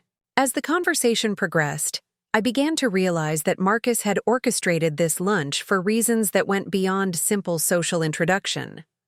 The questions being asked and the expertise being demonstrated suggested that Pinnacle Financial might be considering some kind of business opportunity related to my artistic success. "We've been discussing the possibility of developing an art investment fund," Jonathan said during the main course, confirming my growing suspicions about the meeting's true purpose. Digital assets represent an emerging market with significant growth potential, but most traditional investors lack the expertise to evaluate opportunities effectively. Patricia leaned forward with obvious interest. "Someone with your reputation and connections could provide invaluable guidance for that kind of initiative. The combination of artistic insight and market knowledge would be essential for success." I glanced at Marcus, who was maintaining a carefully neutral expression while clearly monitoring my reaction to what was being proposed. He had positioned this lunch as a casual social gathering, but it was actually a business development meeting designed to explore my potential involvement in a Pinnacle Financial venture. "That sounds like a fascinating project," I said diplomatically, "but I should mention that I already have established relationships with galleries and advisory services for my own work." "Of course," Robert said smoothly. "We wouldn't be proposing anything that would conflict with your existing representation. This would be more about leveraging your expertise to help other investors navigate the digital art market." The conversation continued for another hour, with various partners outlining their vision for an art investment fund that would combine Pinnacle's financial resources with expert curatorial guidance. The opportunity was presented as mutually beneficial. Pinnacle would gain access to an emerging market, while I would receive substantial compensation for my advisory role and potential equity participation in successful investments. It was, objectively, an impressive business proposition that could generate significant additional income while establishing me as a thought leader in the intersection of art and finance. Under different circumstances, I might have been interested in exploring the opportunity further, but the circumstances weren't different. This was Marcus's workplace, and this meeting was Marcus's initiative, presented to me without advance warning or full disclosure about its purpose. The entire proposition felt like another attempt to insert himself into my success story, this time by positioning himself as the architect of a lucrative business opportunity. "This is clearly something that deserves careful consideration," I said as the lunch concluded. "I appreciate you sharing the concept with me, and I'd be happy to discuss it further once I've had time to think through the implications." Jonathan handed me his business card with obvious satisfaction. "Please don't hesitate to reach out when you're ready to explore next steps. We believe this could be a transformative opportunity for everyone involved." The elevator ride back to the lobby was silent, with Marcus clearly waiting for my reaction to what had just transpired. I remained quiet until we reached the street, where the bustle of downtown pedestrian traffic provided cover for what I knew would be a difficult conversation. "That was interesting," I said neutrally as we walked toward the parking garage where I had left my car. I thought you might find it intriguing, Marcus replied, his tone carefully enthusiastic without being pushy. It's exactly the kind of opportunity that could leverage your expertise in ways that go beyond individual artistic projects. We had reached my car before I felt ready to address what had really happened during that lunch. Marcus stood beside the driver's door, clearly expecting detailed discussion of the business proposition and my thoughts about potential collaboration with Pinnacle Financial. Marcus, I said, turning to face him directly, when you invited me to lunch this morning, you described it as a casual meal with colleagues who were curious about my work. That's essentially what it was, Marcus replied, though his defensive tone suggested he recognized the inadequacy of that characterization. No, it wasn't, I said firmly. It was a business development meeting designed to recruit me for a specific commercial venture. You misrepresented the purpose of the lunch and put me in a position where I was being pitched a business proposition without any advance preparation or warning. Marcus shifted uncomfortably, recognizing that his strategy had been exposed but apparently hoping he could still salvage the situation with explanations and justifications. I thought if you knew the full agenda in advance, you might not come, he admitted. But once you heard the proposal, I was confident you'd see the potential. That's exactly the problem, I replied. You made strategic decisions about how to present me to your colleagues without consulting me about my comfort level or interest in that kind of exposure. You used my success as a prop for your own professional advancement without considering whether I wanted to be involved. The accusation hung between us, more direct and confrontational than the diplomatic boundaries we had established 3 weeks earlier. But Marcus's behavior at this lunch represented exactly the kind of strategic manipulation that I had explicitly asked him to avoid. That wasn't my intention, Marcus said, his voice carrying the wounded tone that meant he was preparing to position himself as misunderstood rather than manipulative. Your intention doesn't matter as much as your impact, I replied. You promised to respect my autonomy and stop trying to manage my career. But today you orchestrated a business meeting disguised as a social lunch. That's not respect. That's deception. Marcus was quiet for a long moment, and I could see him, recognizing that his attempt to create a business opportunity had violated the trust we had been working to rebuild. What do you want me to do? He asked finally. I want you to call Jonathan Webster this afternoon and explain that I won't be pursuing the investment fund opportunity, I said. And I want you to understand that this kind of strategic maneuvering is exactly what damages our relationship and undermines my confidence in your transformation. But the opportunity itself has merit, Marcus protested. Even if my approach was wrong, the business proposition could be genuinely beneficial for your career. Maybe it could, I agreed. But that's my decision to make, not yours to orchestrate. If I'm interested in exploring business opportunities related to my artistic expertise, I'll do that through my own professional channels, not through your workplace networking. The key conversation concluded with Marcus's reluctant agreement to withdraw me from consideration for the Pinnacle Financial venture, but I could see his frustration with what he perceived as my rejection of a valuable opportunity. From his perspective, he had identified a potentially lucrative collaboration and arranged an introduction that could benefit both my career and our family finances. From my perspective, he had violated the boundaries we had established by using my success as a tool for his own professional advancement without my knowledge or consent. The fact that the opportunity might have been genuinely beneficial was less important than the deceptive manner in which it had been presented. As I drove home that afternoon, I realized that Marcus and I were still struggling with fundamentally different understandings of what our new dynamic should look like. He seemed to believe that as long as his suggestions and initiatives might benefit me financially, they were automatically welcome and appropriate. I needed him to understand that respect for my autonomy meant respecting my right to make choices about my own career, even if those choices might result in missed opportunities or reduced income.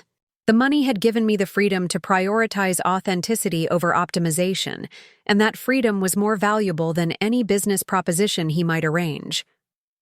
The Pinnacle Financial lunch had been a test of whether Marcus could truly accept his reduced role in my professional decision-making, and he had failed that test by reverting to his old pattern of strategic management disguised as supportive partnership. But it had also been a test of my ability to maintain the boundaries I had established, regardless of the potential consequences for our relationship. In that respect, I felt confident that I had handled the situation appropriately, even though it meant disappointing Marcus's expectations and possibly damaging his standing with his colleagues. The evening would bring another difficult conversation, but I was prepared for it. The clarity I had gained about my own values and priorities was worth more than any business opportunity, and I wouldn't compromise that clarity to avoid conflict or preserve Marcus's comfort. The woman who had hidden her achievements to maintain domestic peace was gone, replaced by someone willing to defend her autonomy, even when that defense came at a cost. It was a transformation that went far beyond financial success, representing a fundamental shift in how I understood my own worth and my right to control my own destiny. 6 months after that awkward lunch at Pinnacle Financial, I stood in the Solomon R. Guggenheim Museum's Spiral Gallery, watching technicians install the final pieces of Convergence Digital Landscapes of Human Connection, my first major solo museum exhibition. The curved walls of Frank Lloyd Wright's architectural masterpiece provided a perfect backdrop for my interactive digital works, creating an immersive experience that transformed the entire space into a living artwork. The irony wasn't lost on me that I was standing in one of the world's most prestigious cultural institutions, preparing for an exhibition that would cement my reputation as a pioneering digital artist, while Marcus sat in our Millbrook Heights kitchen reviewing divorce papers that would dissolve our 15-year marriage. The transformation hadn't happened suddenly. Over the months following the Pinnacle Financial incident, Marcus and I had worked diligently to rebuild our relationship on the more equitable foundation we had negotiated that Friday morning in our kitchen. For a while, it had seemed like we might succeed. Marcus had made genuine efforts to respect my autonomy and support my artistic endeavors without trying to manage or control them. He had celebrated my acceptance of the Guggenheim exhibition with authentic enthusiasm. He had accommodated my frequent travel to New York for planning meetings without complaint. He had even attended several digital art conferences with me, asking thoughtful questions and engaging with other artists and curators in ways that suggested real interest rather than strategic networking. But beneath the surface adjustments, deeper incompatibilities had become increasingly apparent. Marcus's identity was fundamentally tied to being the primary breadwinner and decision-maker in our household. My financial independence and professional success hadn't just changed our economic dynamic, it had undermined his sense of purpose and self-worth in ways that no amount of conscious effort could completely overcome. The breaking point had come 3 months earlier, during a dinner party at David and Stephanie Thompson's house. The gathering included many of the same people who had witnessed Marcus's dismissive comments about my computer doodles at the country club charity gala, and I could see him struggling with the reversed dynamics as guests directed their attention and questions toward me rather than him. Claire's Guggenheim exhibition is generating international buzz, Amanda Rodriguez had mentioned during the cocktail hour. I read about it in Art Forum last week. The technology sounds absolutely revolutionary. The interactive elements are particularly innovative, added Rachel Kim, who had become one of my closest friends over the past year. Claire has essentially created a new form of artistic expression that could only exist in digital form. I had watched Marcus's expression throughout these conversations, seeing him try to maintain the supportive spouse persona while clearly struggling with his reduced role in the social dynamic. When someone asked about his own work at Pinnacle Financial, the conversation had shifted politely to his recent projects, but the energy had been dutiful rather than genuinely engaged. Later that evening, as we drove home through the quiet streets of Millbrook Heights, Marcus had finally voiced the thoughts I could see him wrestling with throughout the dinner. "I don't know how to be married to someone more successful than me," he had said, his voice carrying a vulnerability I rarely heard from him. I thought I could adjust to the new dynamic, but I'm realizing that my entire sense of self is tied up with being the accomplished partner in this relationship. The confession had been both heartbreaking and clarifying. Marcus wasn't a villain who had deliberately set out to undermine my artistic development. He was a man whose identity and self-worth were so intertwined with traditional gender roles and professional hierarchy that he couldn't adapt to a relationship where those roles were reversed. "I know you've worked hard to be supportive," I had replied, choosing my words carefully. "But I'm starting to think the problem isn't that you need to try harder. The problem might be that we want fundamentally different things from our marriage." That conversation had led to 3 months of couples therapy, honest discussions about our individual needs and expectations, and the gradual recognition that our relationship had been built on assumptions that no longer applied to either of our lives. Marcus needed to be with someone who would prioritize his career advancement and social status, someone whose own achievements would complement rather than overshadow his professional success. I needed a partner who could celebrate my accomplishments without feeling threatened by them, someone whose sense of self-worth wasn't dependent on being the primary breadwinner and decision-maker. The divorce proceedings had been remarkably amicable, facilitated by prenuptial agreements that clearly defined separate property, and by our mutual recognition that ending the marriage was better for both of us than continuing to struggle with incompatible expectations. Marcus would keep the house in Millbrook Heights and maintain his position in the social circles that were important to his professional advancement. I would keep the studio and all of my artistic assets, along with the freedom to pursue my career, without worrying about how my success might impact his ego or social standing. More importantly, we had both gained clarity about what we needed from future relationships. Marcus could find someone who would appreciate his traditional approach to marriage and professional partnership. I could build relationships based on mutual respect and genuine compatibility rather than economic dependency and social convenience. Now, standing in the Guggenheim's soaring gallery space, I felt a sense of completion that went far beyond the artistic achievement represented by the exhibition. The woman who had hidden her talent to avoid threatening her husband's ego had evolved into someone confident enough to claim her space in the world's most prestigious cultural institutions. "The interactive responses are calibrated perfectly," said Dr. Elena Vasquez, the museum's curator of contemporary art, as she reviewed the final installations. "The way viewers' movements influence the visual elements creates a genuinely participatory experience."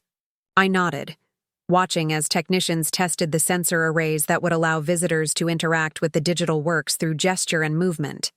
The technology was sophisticated, but it was the artistic vision that made the installation significant.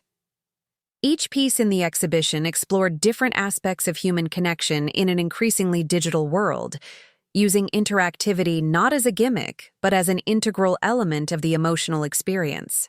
"The opening reception tomorrow will include collectors and curators from around the world," Dr. Vasquez continued. "This exhibition positions you at the forefront of a completely new artistic movement." The recognition was gratifying, but it felt secondary to the personal transformation that had made it possible. The financial success had given me the freedom to take creative risks and pursue ambitious projects without worrying about commercial viability. The end of my marriage had eliminated the need to minimize my achievements or hide my ambitions to preserve domestic harmony. For the first time in my adult life, I was free to be completely authentic about my capabilities and aspirations. The relief was profound and transformative in ways that went far beyond professional success.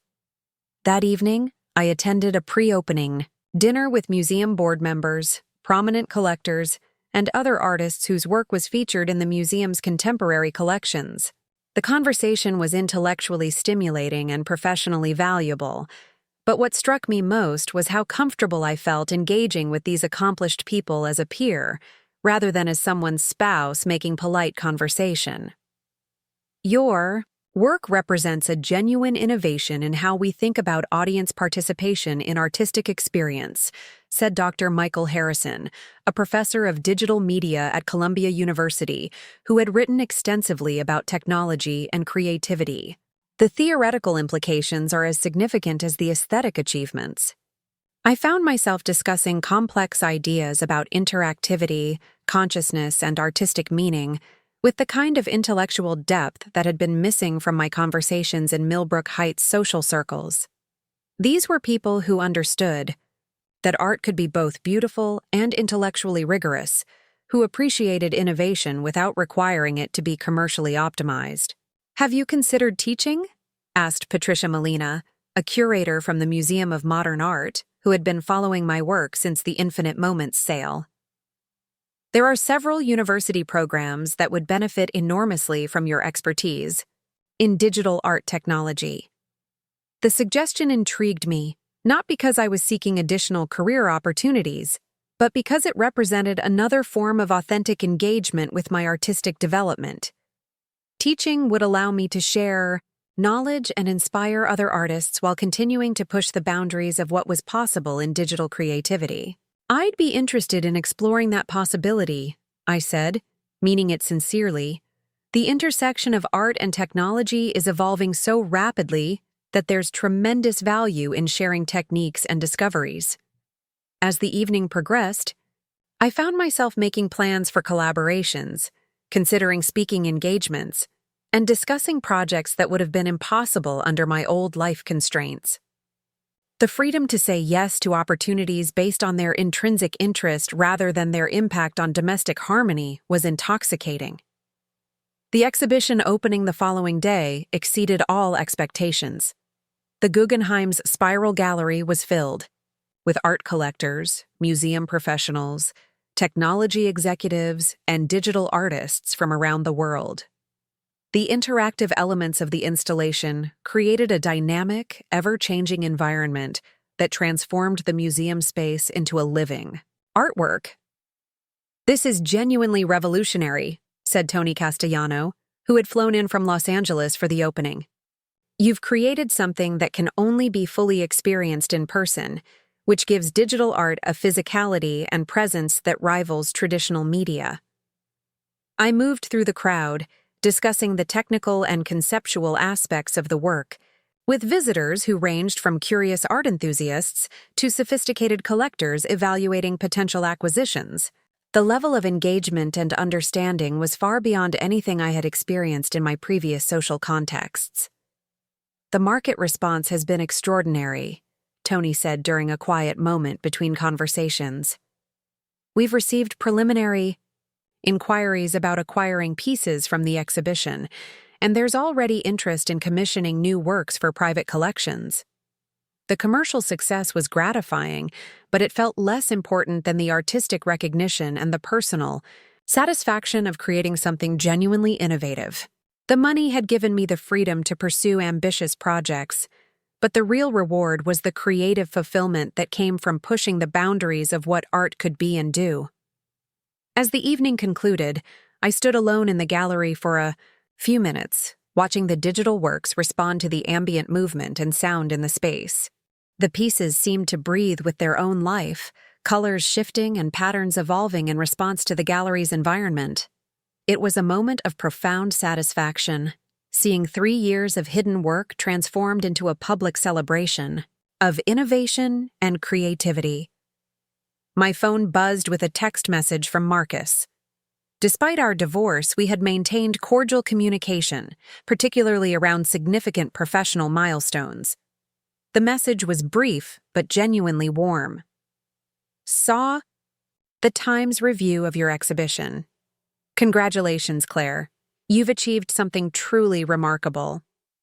The New York Times review had been published that morning, with art critic Helen Morrison describing the exhibition as a watershed moment in contemporary art and praising the way I had seamlessly integrated cutting-edge technology with profound emotional resonance. The review would be reprinted in art publications around the world, cementing my reputation as a pioneering figure in digital art. But standing in that gallery, surrounded by the fruits of years of dedication and creative risk-taking. I felt most proud of the personal transformation that had made the artistic achievement possible.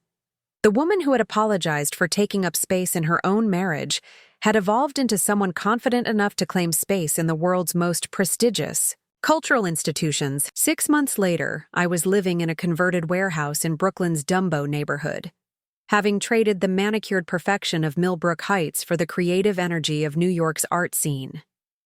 My new studio occupied the entire top floor of the building, with floor-to-ceiling windows that offered spectacular views of the Manhattan skyline and the Brooklyn Bridge. The space was a temple to creative possibility, equipped with the most advanced digital art technology available and designed to accommodate both individual work and collaborative projects with other artists.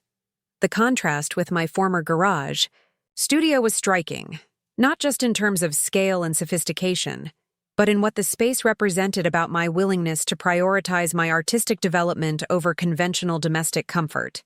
The teaching component has been extraordinarily fulfilling, I told Dr. Sarah Chen, the Dean of Columbia University's School of the Arts, during our monthly check-in meeting. I had accepted a visiting professor position that allowed me to share my expertise with graduate students while maintaining my own artistic practice. Your students consistently rate your courses as among the most challenging and inspiring in the program, Dr. Chen replied. The waiting list for your advanced digital media seminar is longer than any other offering in the department. Teaching had proven to be an unexpected source of creative energy. Working with young artists who were eager to push boundaries and explore new possibilities reminded me of my own sense of discovery when I first began experimenting with interactive digital art. The students' questions and experiments often sparked ideas for my own work, creating a productive cycle of mutual inspiration. I'm particularly excited about the collaborative installation project we're developing for the Venice Biennale, I said, referring to an ambitious piece that would involve 12 students working with me to create an interactive environment that responded to data from climate sensors around the world. The Venice Biennale represented the pinnacle of international art recognition, and my invitation to participate in the prestigious exhibition was a testament to how rapidly my reputation had grown since the Guggenheim show. The collaborative nature of the project reflected my growing interest in using art to address social and environmental issues, moving beyond purely aesthetic concerns to engage with urgent contemporary challenges. The university's support for that project has been remarkable, Dr. Chen noted. The engineering department's collaboration on the sensor technology is exactly the kind of interdisciplinary work that distinguishes our program. As I walked back to my studio that afternoon, crossing the Brooklyn Bridge with its spectacular views of Lower Manhattan, I reflected on how dramatically my life had changed in just 2 years. The financial success had been the catalyst, but the real transformation had been psychological and creative. I had learned to trust my own judgment, to pursue opportunities that aligned with my values rather than others' expectations, and to build relationships based on mutual respect rather than economic dependency. The divorce from Marcus had been painful but ultimately liberating. We had remained friends, exchanging occasional messages about professional achievements and personal milestones. He had recently become engaged to a marketing executive who specialized in luxury brand management, someone whose career would complement rather than compete with his own advancement at Pinnacle Financial. From everything I could tell, they were genuinely happy together, having found the kind of traditional partnership that we had never been able to create. My own romantic life had evolved more slowly but with greater intentionality. I was dating a curator from the Whitney Museum, someone who understood the demands of a creative career and shared my passion for innovative art. Our relationship was built on intellectual compatibility and mutual support rather than economic necessity or social convenience, and it felt fundamentally different from my marriage to Marcus. The response to your latest collection has been overwhelming, said Tony Castellano during our weekly phone call. We've received acquisition inquiries from 14 different institutions, and the private collector interest is unlike anything I've seen in digital art. My newest work, Symbiosis, explored the relationship between human consciousness and artificial intelligence through interactive pieces that learned and evolved based on viewer interactions. The technical complexity had required collaboration with computer scientists and cognitive researchers, but the artistic results were groundbreaking in their emotional sophistication. The piece at the Whitney has generated more visitor engagement than any digital work in their collection, Tony continued. People are spending an average of 43 minutes interacting with it, which is extraordinary for any artwork, but particularly for a technology-based piece. The commercial success was gratifying, but I had learned to value recognition and creative fulfillment as much as financial rewards. The money had given me freedom, but it was the artistic achievement and intellectual respect that provided lasting satisfaction. I've been thinking about establishing a foundation, I told Tony. Something focused on supporting emerging digital artists who might not have access to the technology and resources needed to develop their vision. The idea had been developing for months, inspired by my teaching experience and my awareness of how expensive and technically complex digital art creation could be. Many talented artists were excluded from the field simply because they lacked access to advanced computers, specialized software, and the technical training needed to realize their creative ideas. That's a wonderful concept, Tony said enthusiastically. Your reputation and connections could make a real difference for artists who are just starting to explore digital media. The foundation would become my next major project, allowing me to share the opportunities that my success had created while supporting the development of new voices in digital art. It represented a different kind of achievement than individual, artistic recognition, but one that felt equally important to my sense of purpose and contribution. That evening, I attended the opening reception for a group exhibition at a gallery in Chelsea, where several of my former students were showing work alongside established digital artists. The energy in the room was electric, with conversations bouncing between technical innovation and aesthetic philosophy, between commercial strategy and artistic integrity. Your influence on the next generation of digital artists is already apparent, said Dr. Michael Harrison, the Columbia professor who had become both a colleague and a friend.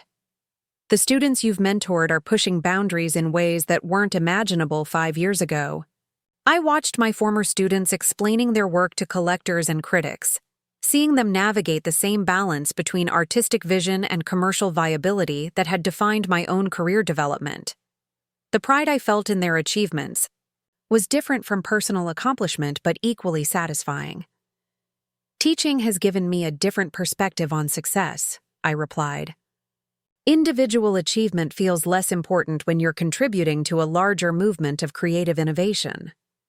As the evening progressed, I found myself in conversation with emerging artists, established collectors, museum curators, and technology executives who were all engaged with the rapidly evolving intersection of art and digital innovation.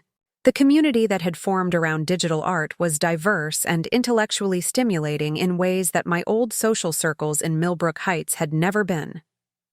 Your work has opened doors for all of us, said Maria Santos, a young artist, whose interactive sculptures combined traditional materials with responsive digital elements. The institutional recognition you've achieved has legitimized digital art in ways that make it easier for the rest of us to be taken seriously. The comment reminded me of how isolated I had felt when I first began exploring digital art 3 years earlier. The field had been dominated by technologists who lacked artistic training and traditional artists who were suspicious of digital media. My success had helped bridge that gap, creating space for a new generation of artists who moved fluidly between technological innovation and aesthetic sophistication.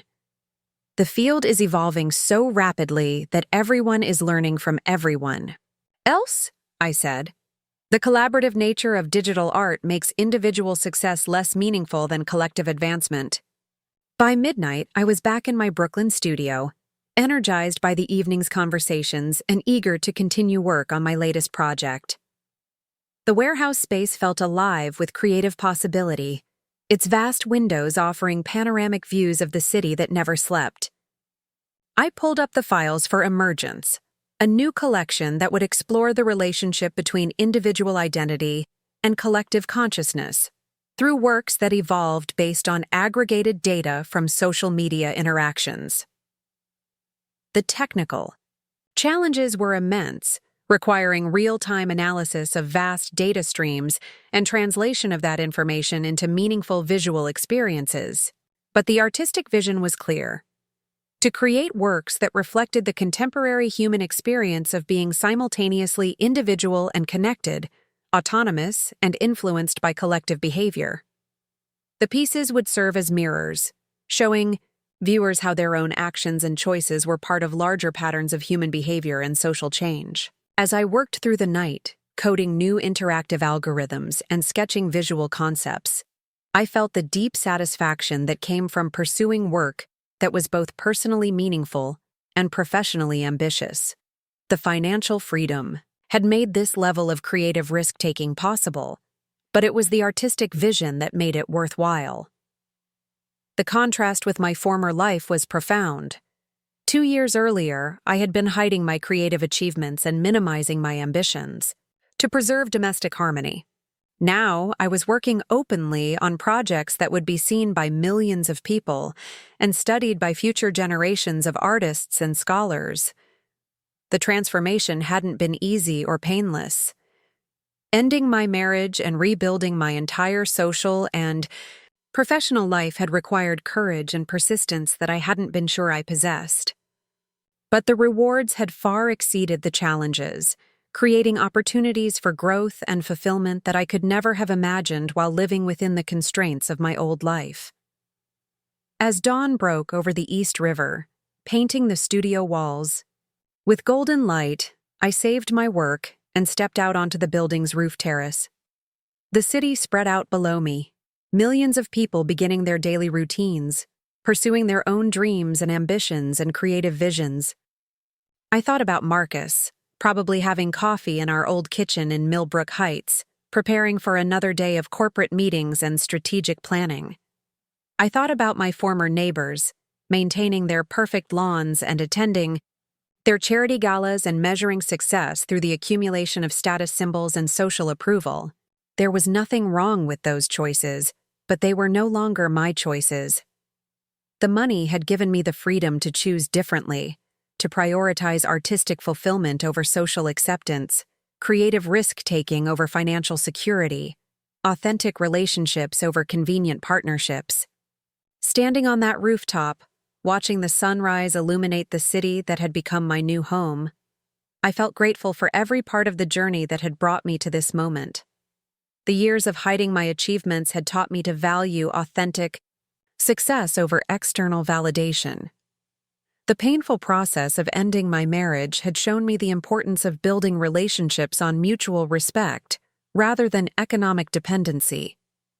Most importantly, the creative work itself had taught me that genuine fulfillment came not from what others thought of my achievements, but from the satisfaction of creating something meaningful and sharing it with the world.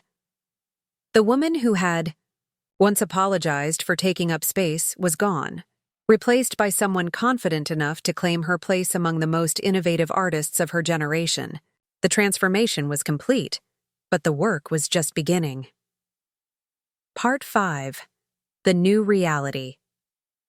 2 years after that transformative night at the Guggenheim, I stood before an audience of 500 art collectors, museum directors, and technology executives at the annual Digital Arts Symposium in San Francisco, delivering the keynote address that would define my role as a thought leader in the rapidly evolving intersection of creativity and technology. The question isn't whether artificial intelligence will replace human creativity, I said, gesturing toward the large screen behind me that displayed one of my latest interactive pieces. The question is how we can use these powerful tools to amplify human creativity in ways that were previously impossible. The audience was engaged and responsive, asking sophisticated questions about the technical innovations in my work and the philosophical implications of human-AI collaboration in artistic creation. These were people who understood that art could be both aesthetically beautiful and intellectually rigorous, who appreciated innovation without requiring it to conform to traditional market categories. Your work has fundamentally changed how we think about audience participation in artistic experience, said Dr. Jennifer Walsh, the director of the San Francisco Museum of Modern Art, during the panel discussion that followed my presentation. The interactive elements aren't just technological novelties, they're integral to the emotional and intellectual impact of the pieces. I had spent the morning touring the museum's new digital art wing, which featured several of my pieces alongside works by other pioneering artists who were exploring the creative possibilities of emerging technologies. The institutional recognition was gratifying, but what struck me most was how natural it felt to be discussing complex artistic and technical concepts with people who shared my passion for creative innovation. The Foundation's work has been equally transformational, added Robert Chen, a venture capitalist who specialized in arts funding. The Emerging Artist Residency Program has supported some of the most exciting new voices in digital art. The Claire Davidson Foundation for Digital Arts Innovation had grown rapidly since its launch 18 months earlier, providing grants, technical resources, and mentorship opportunities for artists who might otherwise lack access to the expensive equipment and specialized training required for sophisticated digital art creation. The program had already supported 67 emerging artists, several of whom had gone on to achieve significant recognition in galleries and museums around the world. Art should be accessible to people with vision and talent, regardless of their economic background, I replied. The Foundation exists to ensure that financial barriers don't prevent innovative artists from developing and sharing their creative ideas. The Foundation had become as personally fulfilling as my own artistic work, allowing me to share the opportunities that my success had created while supporting the development of new voices in digital art. Every grant recipient and residency participant represented someone whose creative potential might otherwise have remained unrealized due to lack of resources or technical access. After the symposium concluded, I took a cab to the airport for the flight back to New York, where I would spend the following week preparing for the opening of my latest exhibition at the Museum of Modern Art. The show, Collective Consciousness, Art in the Age of Connection, would feature 12 new pieces that explored how individual creativity could emerge from and contribute to larger patterns of human collaboration and shared experience. During the flight, I reviewed emails from curators, collectors, and fellow artists who were following my work and the Foundation's activities with interest. The digital art community had grown exponentially over the past few years, evolving from a niche field dominated by technology enthusiasts to a recognized art movement with institutional support and serious critical attention. The Venice Biennale installation exceeded all expectations, wrote Dr. Elena Vasquez, my former curator at the Guggenheim. The collaborative piece you developed with your students has been featured in art publications around the world, and several museums have inquired about acquiring components for their permanent collections. The Venice project had indeed been a triumph, both artistically and personally. Working with 12 graduate students to create an interactive environment that responded to real-time climate data had pushed all of us to think more deeply about the relationship between art, technology, and social responsibility.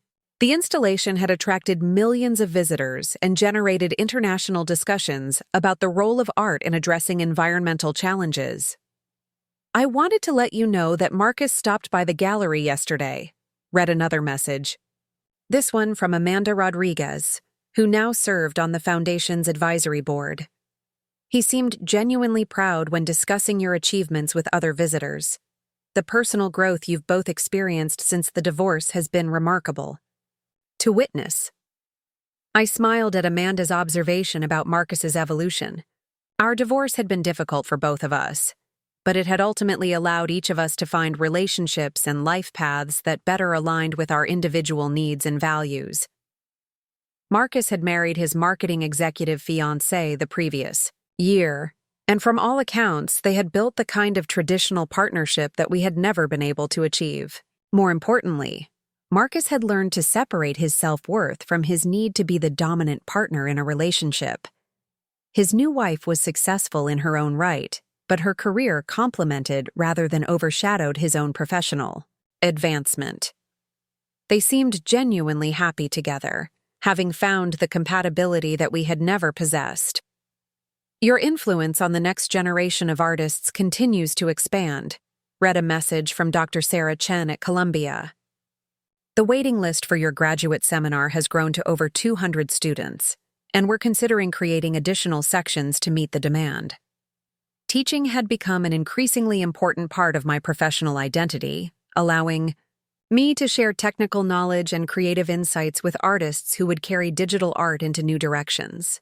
The students brought fresh perspectives and innovative ideas that often influenced my own work, creating a productive cycle of mutual inspiration and learning. As the plane descended toward JFK Airport, I reflected on how dramatically my life had changed since that humiliating evening at the Grandview Country Club charity gala. The woman who had stood frozen while her husband mocked her computer doodles had evolved into someone whose work was studied in universities, collected by major museums, and recognized as pioneering contributions to contemporary art. But the external success felt less important than the internal transformation that had made it possible. The financial independence had given me choices, but it was the psychological growth that had enabled me to make those choices with confidence and clarity. I no longer needed anyone else's validation to know that my work was valuable. I no longer apologized for taking up space or minimized my achievements to make others comfortable. I had learned to trust my own judgment, to pursue opportunities that aligned with my values, and to build relationships based on mutual respect rather than economic dependency or social convenience. The taxi ride from the airport to my Brooklyn studio took me through neighborhoods where artists, writers, musicians, and other creative professionals had built communities around shared interests and values rather than income levels or social status. The energy was different from Millbrook Heights, more diverse and intellectually stimulating, focused on innovation and creative expression, rather than the accumulation of traditional status symbols. My warehouse studio had evolved into a hub of creative activity, with visiting artists using the space for collaborative projects and foundation grant recipients attending workshops on advanced digital art techniques. The building's owner, a sculptor who had been working in Brooklyn for over 30 years, had created a community of artists who supported each other's work while maintaining individual creative independence. The MoMA installation is progressing beautifully, said Carlos Mendez, my longtime studio manager who oversaw the technical aspects of my increasingly complex projects. The sensor arrays arrived this morning, and the programming team has completed the initial calibration tests. Carlos had joined my team 18 months earlier, after completing his master's degree in digital media at NYU. His combination of technical expertise and artistic sensibility made him invaluable for managing the complex logistics of museum installations and collaborative projects. How are the Foundation's summer residency applications progressing? I asked, settling into my desk to review the day's correspondence. We received over 400 applications for 12 positions, Carlos replied.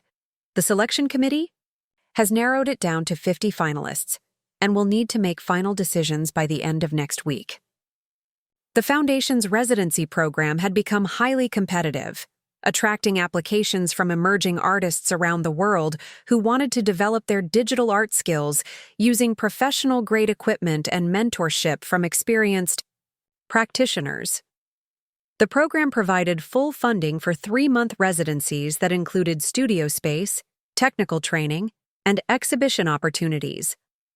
The quality of applications has been extraordinary this year, said Dr. Maria Santos, the Foundation's artistic director, joining our conversation via video call from her office in Los Angeles. We're seeing sophisticated proposals from artists who are pushing the boundaries of what's possible in digital media. Maria had been one of my earliest students at Columbia and had gone on to achieve significant recognition for her own innovative work combining traditional sculpture with responsive digital elements.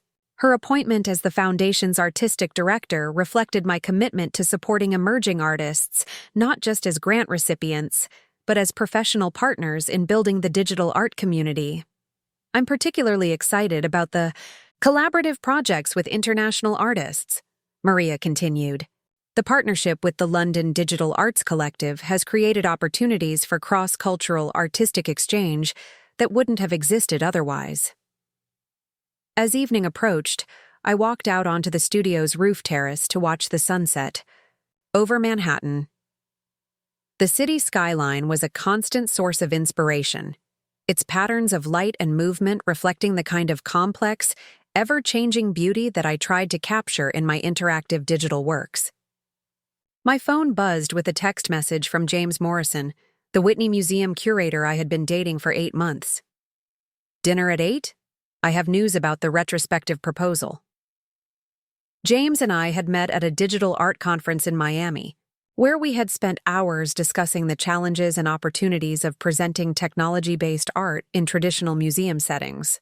Our relationship had developed slowly but steadily, built on intellectual compatibility and shared passion for innovative art rather than economic necessity or social convenience.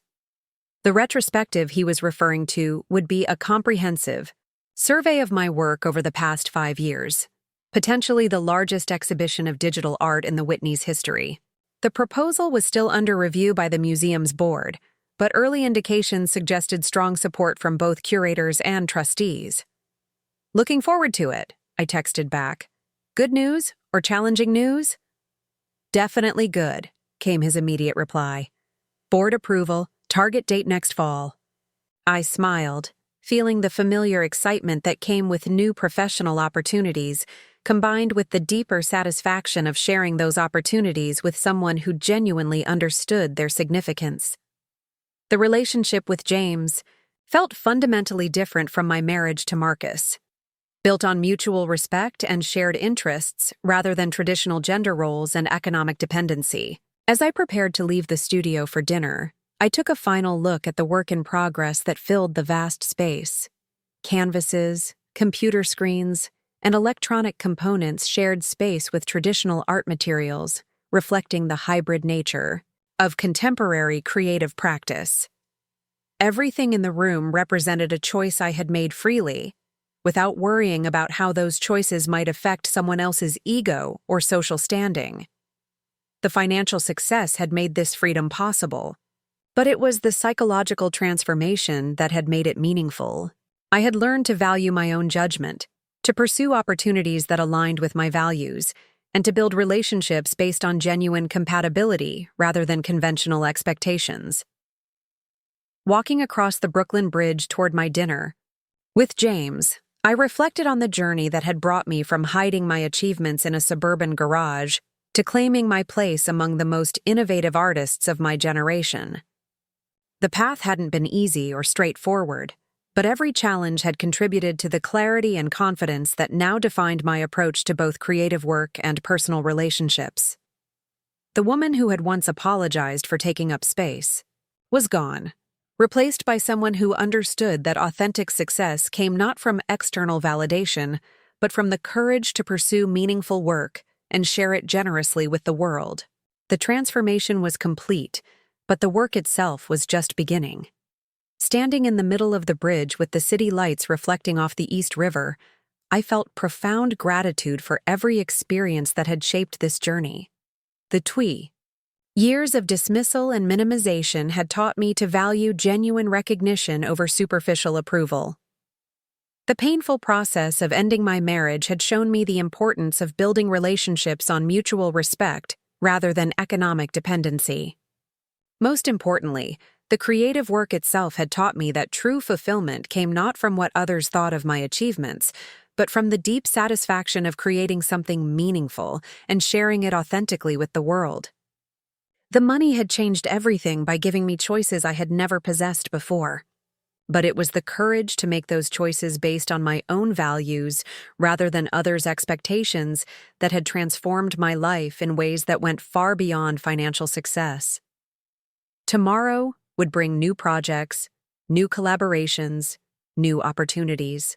to push the boundaries of what art could be and do. But tonight, walking toward dinner with someone who shared my passion for creative innovation, I felt complete in ways that had nothing to do with external achievement, and everything to do with the freedom to be authentically myself. The story that had begun with humiliation and dismissal had become one of transformation and triumph, not because I had defeated anyone else, but because I had finally learned to honor my own vision and trust my own judgment. The real victory wasn't in proving Marcus wrong about my capabilities. It was in discovering that I no longer needed anyone else's validation to know my own worth. The future stretched ahead full of possibility, and for the first time in my life, I was free to embrace it completely.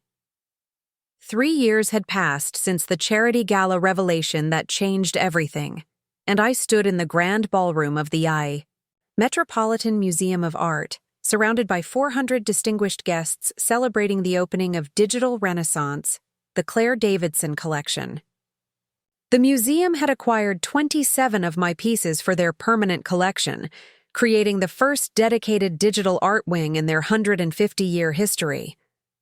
The irony wasn't lost on me that many of the faces in the crowd were the same people who had witnessed Marcus dismiss my work as computer doodles at the Grandview Country Club. Tonight, those same individuals approached me with reverent enthusiasm, eager to discuss the cultural significance of digital art and my role in establishing it as a legitimate artistic medium. Mrs. Davidson, your transformation of the art world has been absolutely remarkable, gushed Patricia Morrison, a socialite whose husband owned one of the largest private art collections in the country. The same woman who had once nodded politely when Marcus described my work as expensive therapy now spoke with breathless admiration about my visionary contributions to contemporary culture. I accepted her praise graciously while internally marveling at how dramatically perception could shift when success became undeniable. These weren't different people with evolved tastes. They were the same individuals who had once viewed my artistic pursuits as amusing diversions from serious adult responsibilities. The museum's acquisition represents a watershed moment for digital art, said Dr. Thomas Richardson, the Met's director, during his opening remarks. Claire Davidson's work demonstrates that technology-based art can achieve the same emotional depth and cultural significance as traditional media, while opening entirely new possibilities for artistic expression. The speech was being live-streamed to art institutions around the world, cementing my position as a foundational figure in the digital art movement. Universities were already developing curricula around my techniques, and several major museums had announced plans for their own digital art collections. But the professional recognition, while deeply satisfying, felt less significant than the personal transformation that had made it possible. The woman standing in this ballroom bore little resemblance to the one who had once hidden her achievements, to avoid threatening her husband's ego. I had learned to occupy space confidently, to speak about my work with authority, and to make decisions based on my own values rather than others' expectations. Your foundation's impact on emerging artists has been extraordinary, said Dr. Angela Foster, the dean of Yale's School of Art, joining our conversation. The technical resources and mentorship opportunities you've provided have democratized access to digital art creation in unprecedented ways. The Claire Davidson Foundation had evolved into a major force in the art world, supporting over 200 emerging artists through grants, residencies, and educational programs. The foundation's annual budget now exceeded $12 million, funded by sales of my work and contributions from collectors who had benefited from early investments in digital art. Every artist deserves the opportunity to develop their vision without being constrained by economic limitations, I replied. The foundation exists to ensure that talent and creativity matter more than financial background or institutional connections. As the evening progressed, I found myself in conversation with museum directors, collectors, and fellow artists who treated me as a peer and thought leader, rather than someone's spouse making polite social conversation. The shift was profound and liberating, representing the kind of authentic professional recognition I had craved during those years of hiding my accomplishments. The collaboration with the Google Arts Institute has been groundbreaking, mentioned Robert Kim, a technology executive whose company had partnered with the foundation to develop new tools for digital art creation. The open-source software you've helped develop is being used by artists in over 60 countries. The technology partnerships had been among my most satisfying professional achievements, allowing me to share not just financial resources, but actual creative tools with artists worldwide. The software development project had taken 18 months and involved collaborating with programmers, designers, and artists to create platforms that made sophisticated digital art accessible to people with limited technical training. Democratizing. Technology has always been as important to me as creating individual artworks, I said. Art should be a conversation between many voices, not a privilege reserved for those with expensive equipment and specialized training. The comment reflected a philosophy that had evolved from my own experience of feeling excluded and underestimated. Having struggled to gain recognition for my work, I was committed to ensuring that other talented artists wouldn't face similar barriers to entry or development. Speaking of conversations, interrupted James Morrison, appearing at my side with his characteristic warm smile, I believe someone is eager to speak with you. James gestured toward a young woman standing nervously near one of my digital installations, clearly wanting to approach but uncertain about interrupting my conversations with established art world figures. She appeared to be in her early 20s, with the kind of intense focus that I recognized in serious artists. "Excuse me," I said to the group, walking over to the young woman with genuine curiosity about what she wanted to share. "Ms. Davidson, I'm Sarah Chen," she said, her voice trembling slightly with excitement and nervousness. "I'm a graduate student at Parsons, and your work completely changed how I think about art and technology." Sarah explained that she had been studying traditional painting when she first encountered my digital installations 2 years earlier. The experience had inspired her to learn programming and digital design, despite having no technical background and limited financial resources for equipment. "I applied for your foundation's residency program 3 times before being accepted," she continued. "The 3 months I spent in your Brooklyn studio were transformational. I learned more about creative possibility than I had in 4 years of formal art education." Sarah showed me images on her phone of the work she had created during and after her residency, sophisticated interactive pieces that combined traditional painting techniques with responsive digital elements. The quality was impressive, but what struck me most was the confidence in her artistic vision. "I wanted to thank you personally," Sarah said. "Not just for the technical training and equipment access, but for proving that art can be both innovative and meaningful. Your success gave me permission to pursue my own unconventional ideas." The conversation reminded me of my own journey from isolation to recognition, and the crucial role that encouragement and support had played in my development. Sarah represented hundreds of emerging artists who had benefited from foundation programs, each carrying digital art into new directions and applications. "Your work is already making important contributions to the field," I replied sincerely. "The Foundation's mission is to support artists like you who are pushing boundaries and exploring new possibilities." As Sarah walked away to rejoin her friends, I felt a deep sense of satisfaction that went beyond personal achievement.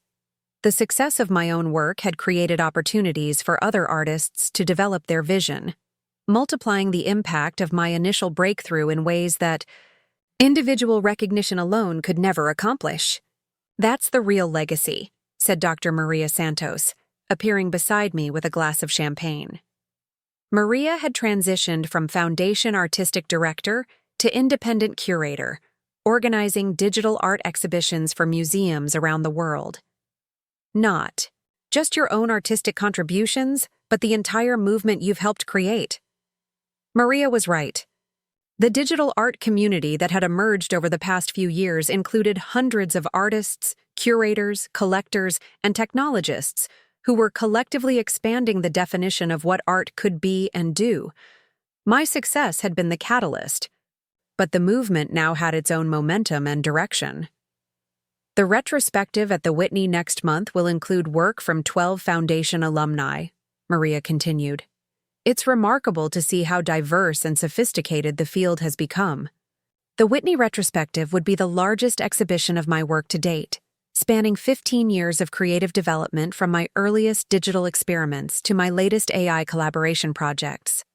The show would also feature pieces by other artists whose work had been influenced by or developed in response to my innovations. James mentioned that you're considering the Venice Biennale directorship offer, Maria said, referring to an invitation I had received the previous week to serve as curator for the next international exhibition. The Venice Biennale represented the pinnacle of art world recognition, and the invitation to curate the prestigious exhibition was acknowledgement of my influence on contemporary artistic discourse. The position would require 2 years of intensive work, traveling globally to identify and develop new artistic voices for the world's most important art exhibition. I'm seriously considering it, I replied. The opportunity to shape international conversation about art and technology would be extraordinary. The evening concluded with Dr. Richardson's announcement that the Met was establishing an annual lecture series in my name, focused on the intersection of art and technology. The Claire Davidson Lectures would bring leading thinkers and creators to New York for public discussions about the future of creative expression in an increasingly digital world.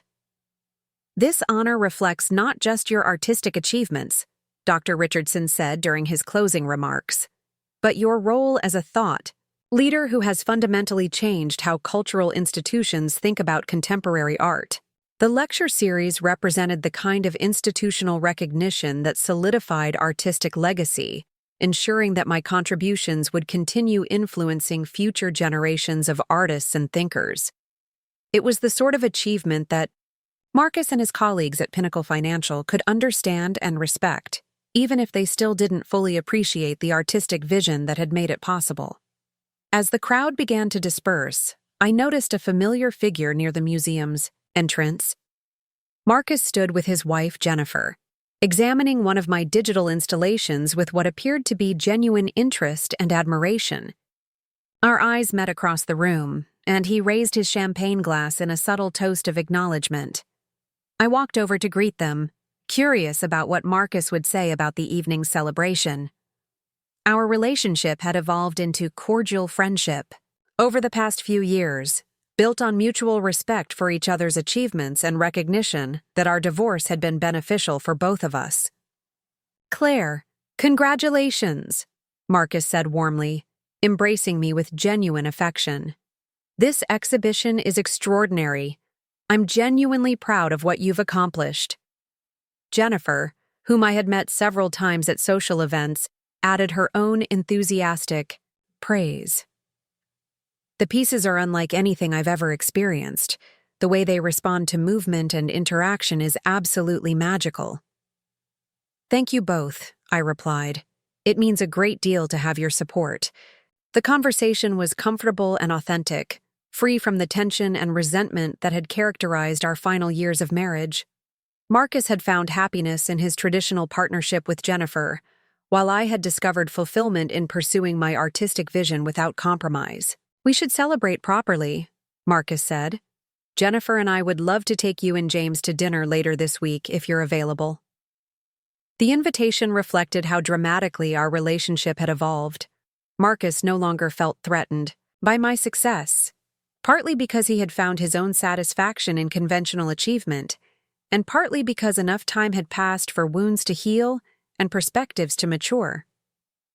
"I'd enjoy that," I said sincerely. "Let's find a time that works for everyone." After Marcus and Jennifer departed, James and I remained in the gallery for a few additional minutes, enjoying the quiet after the excitement of the opening reception.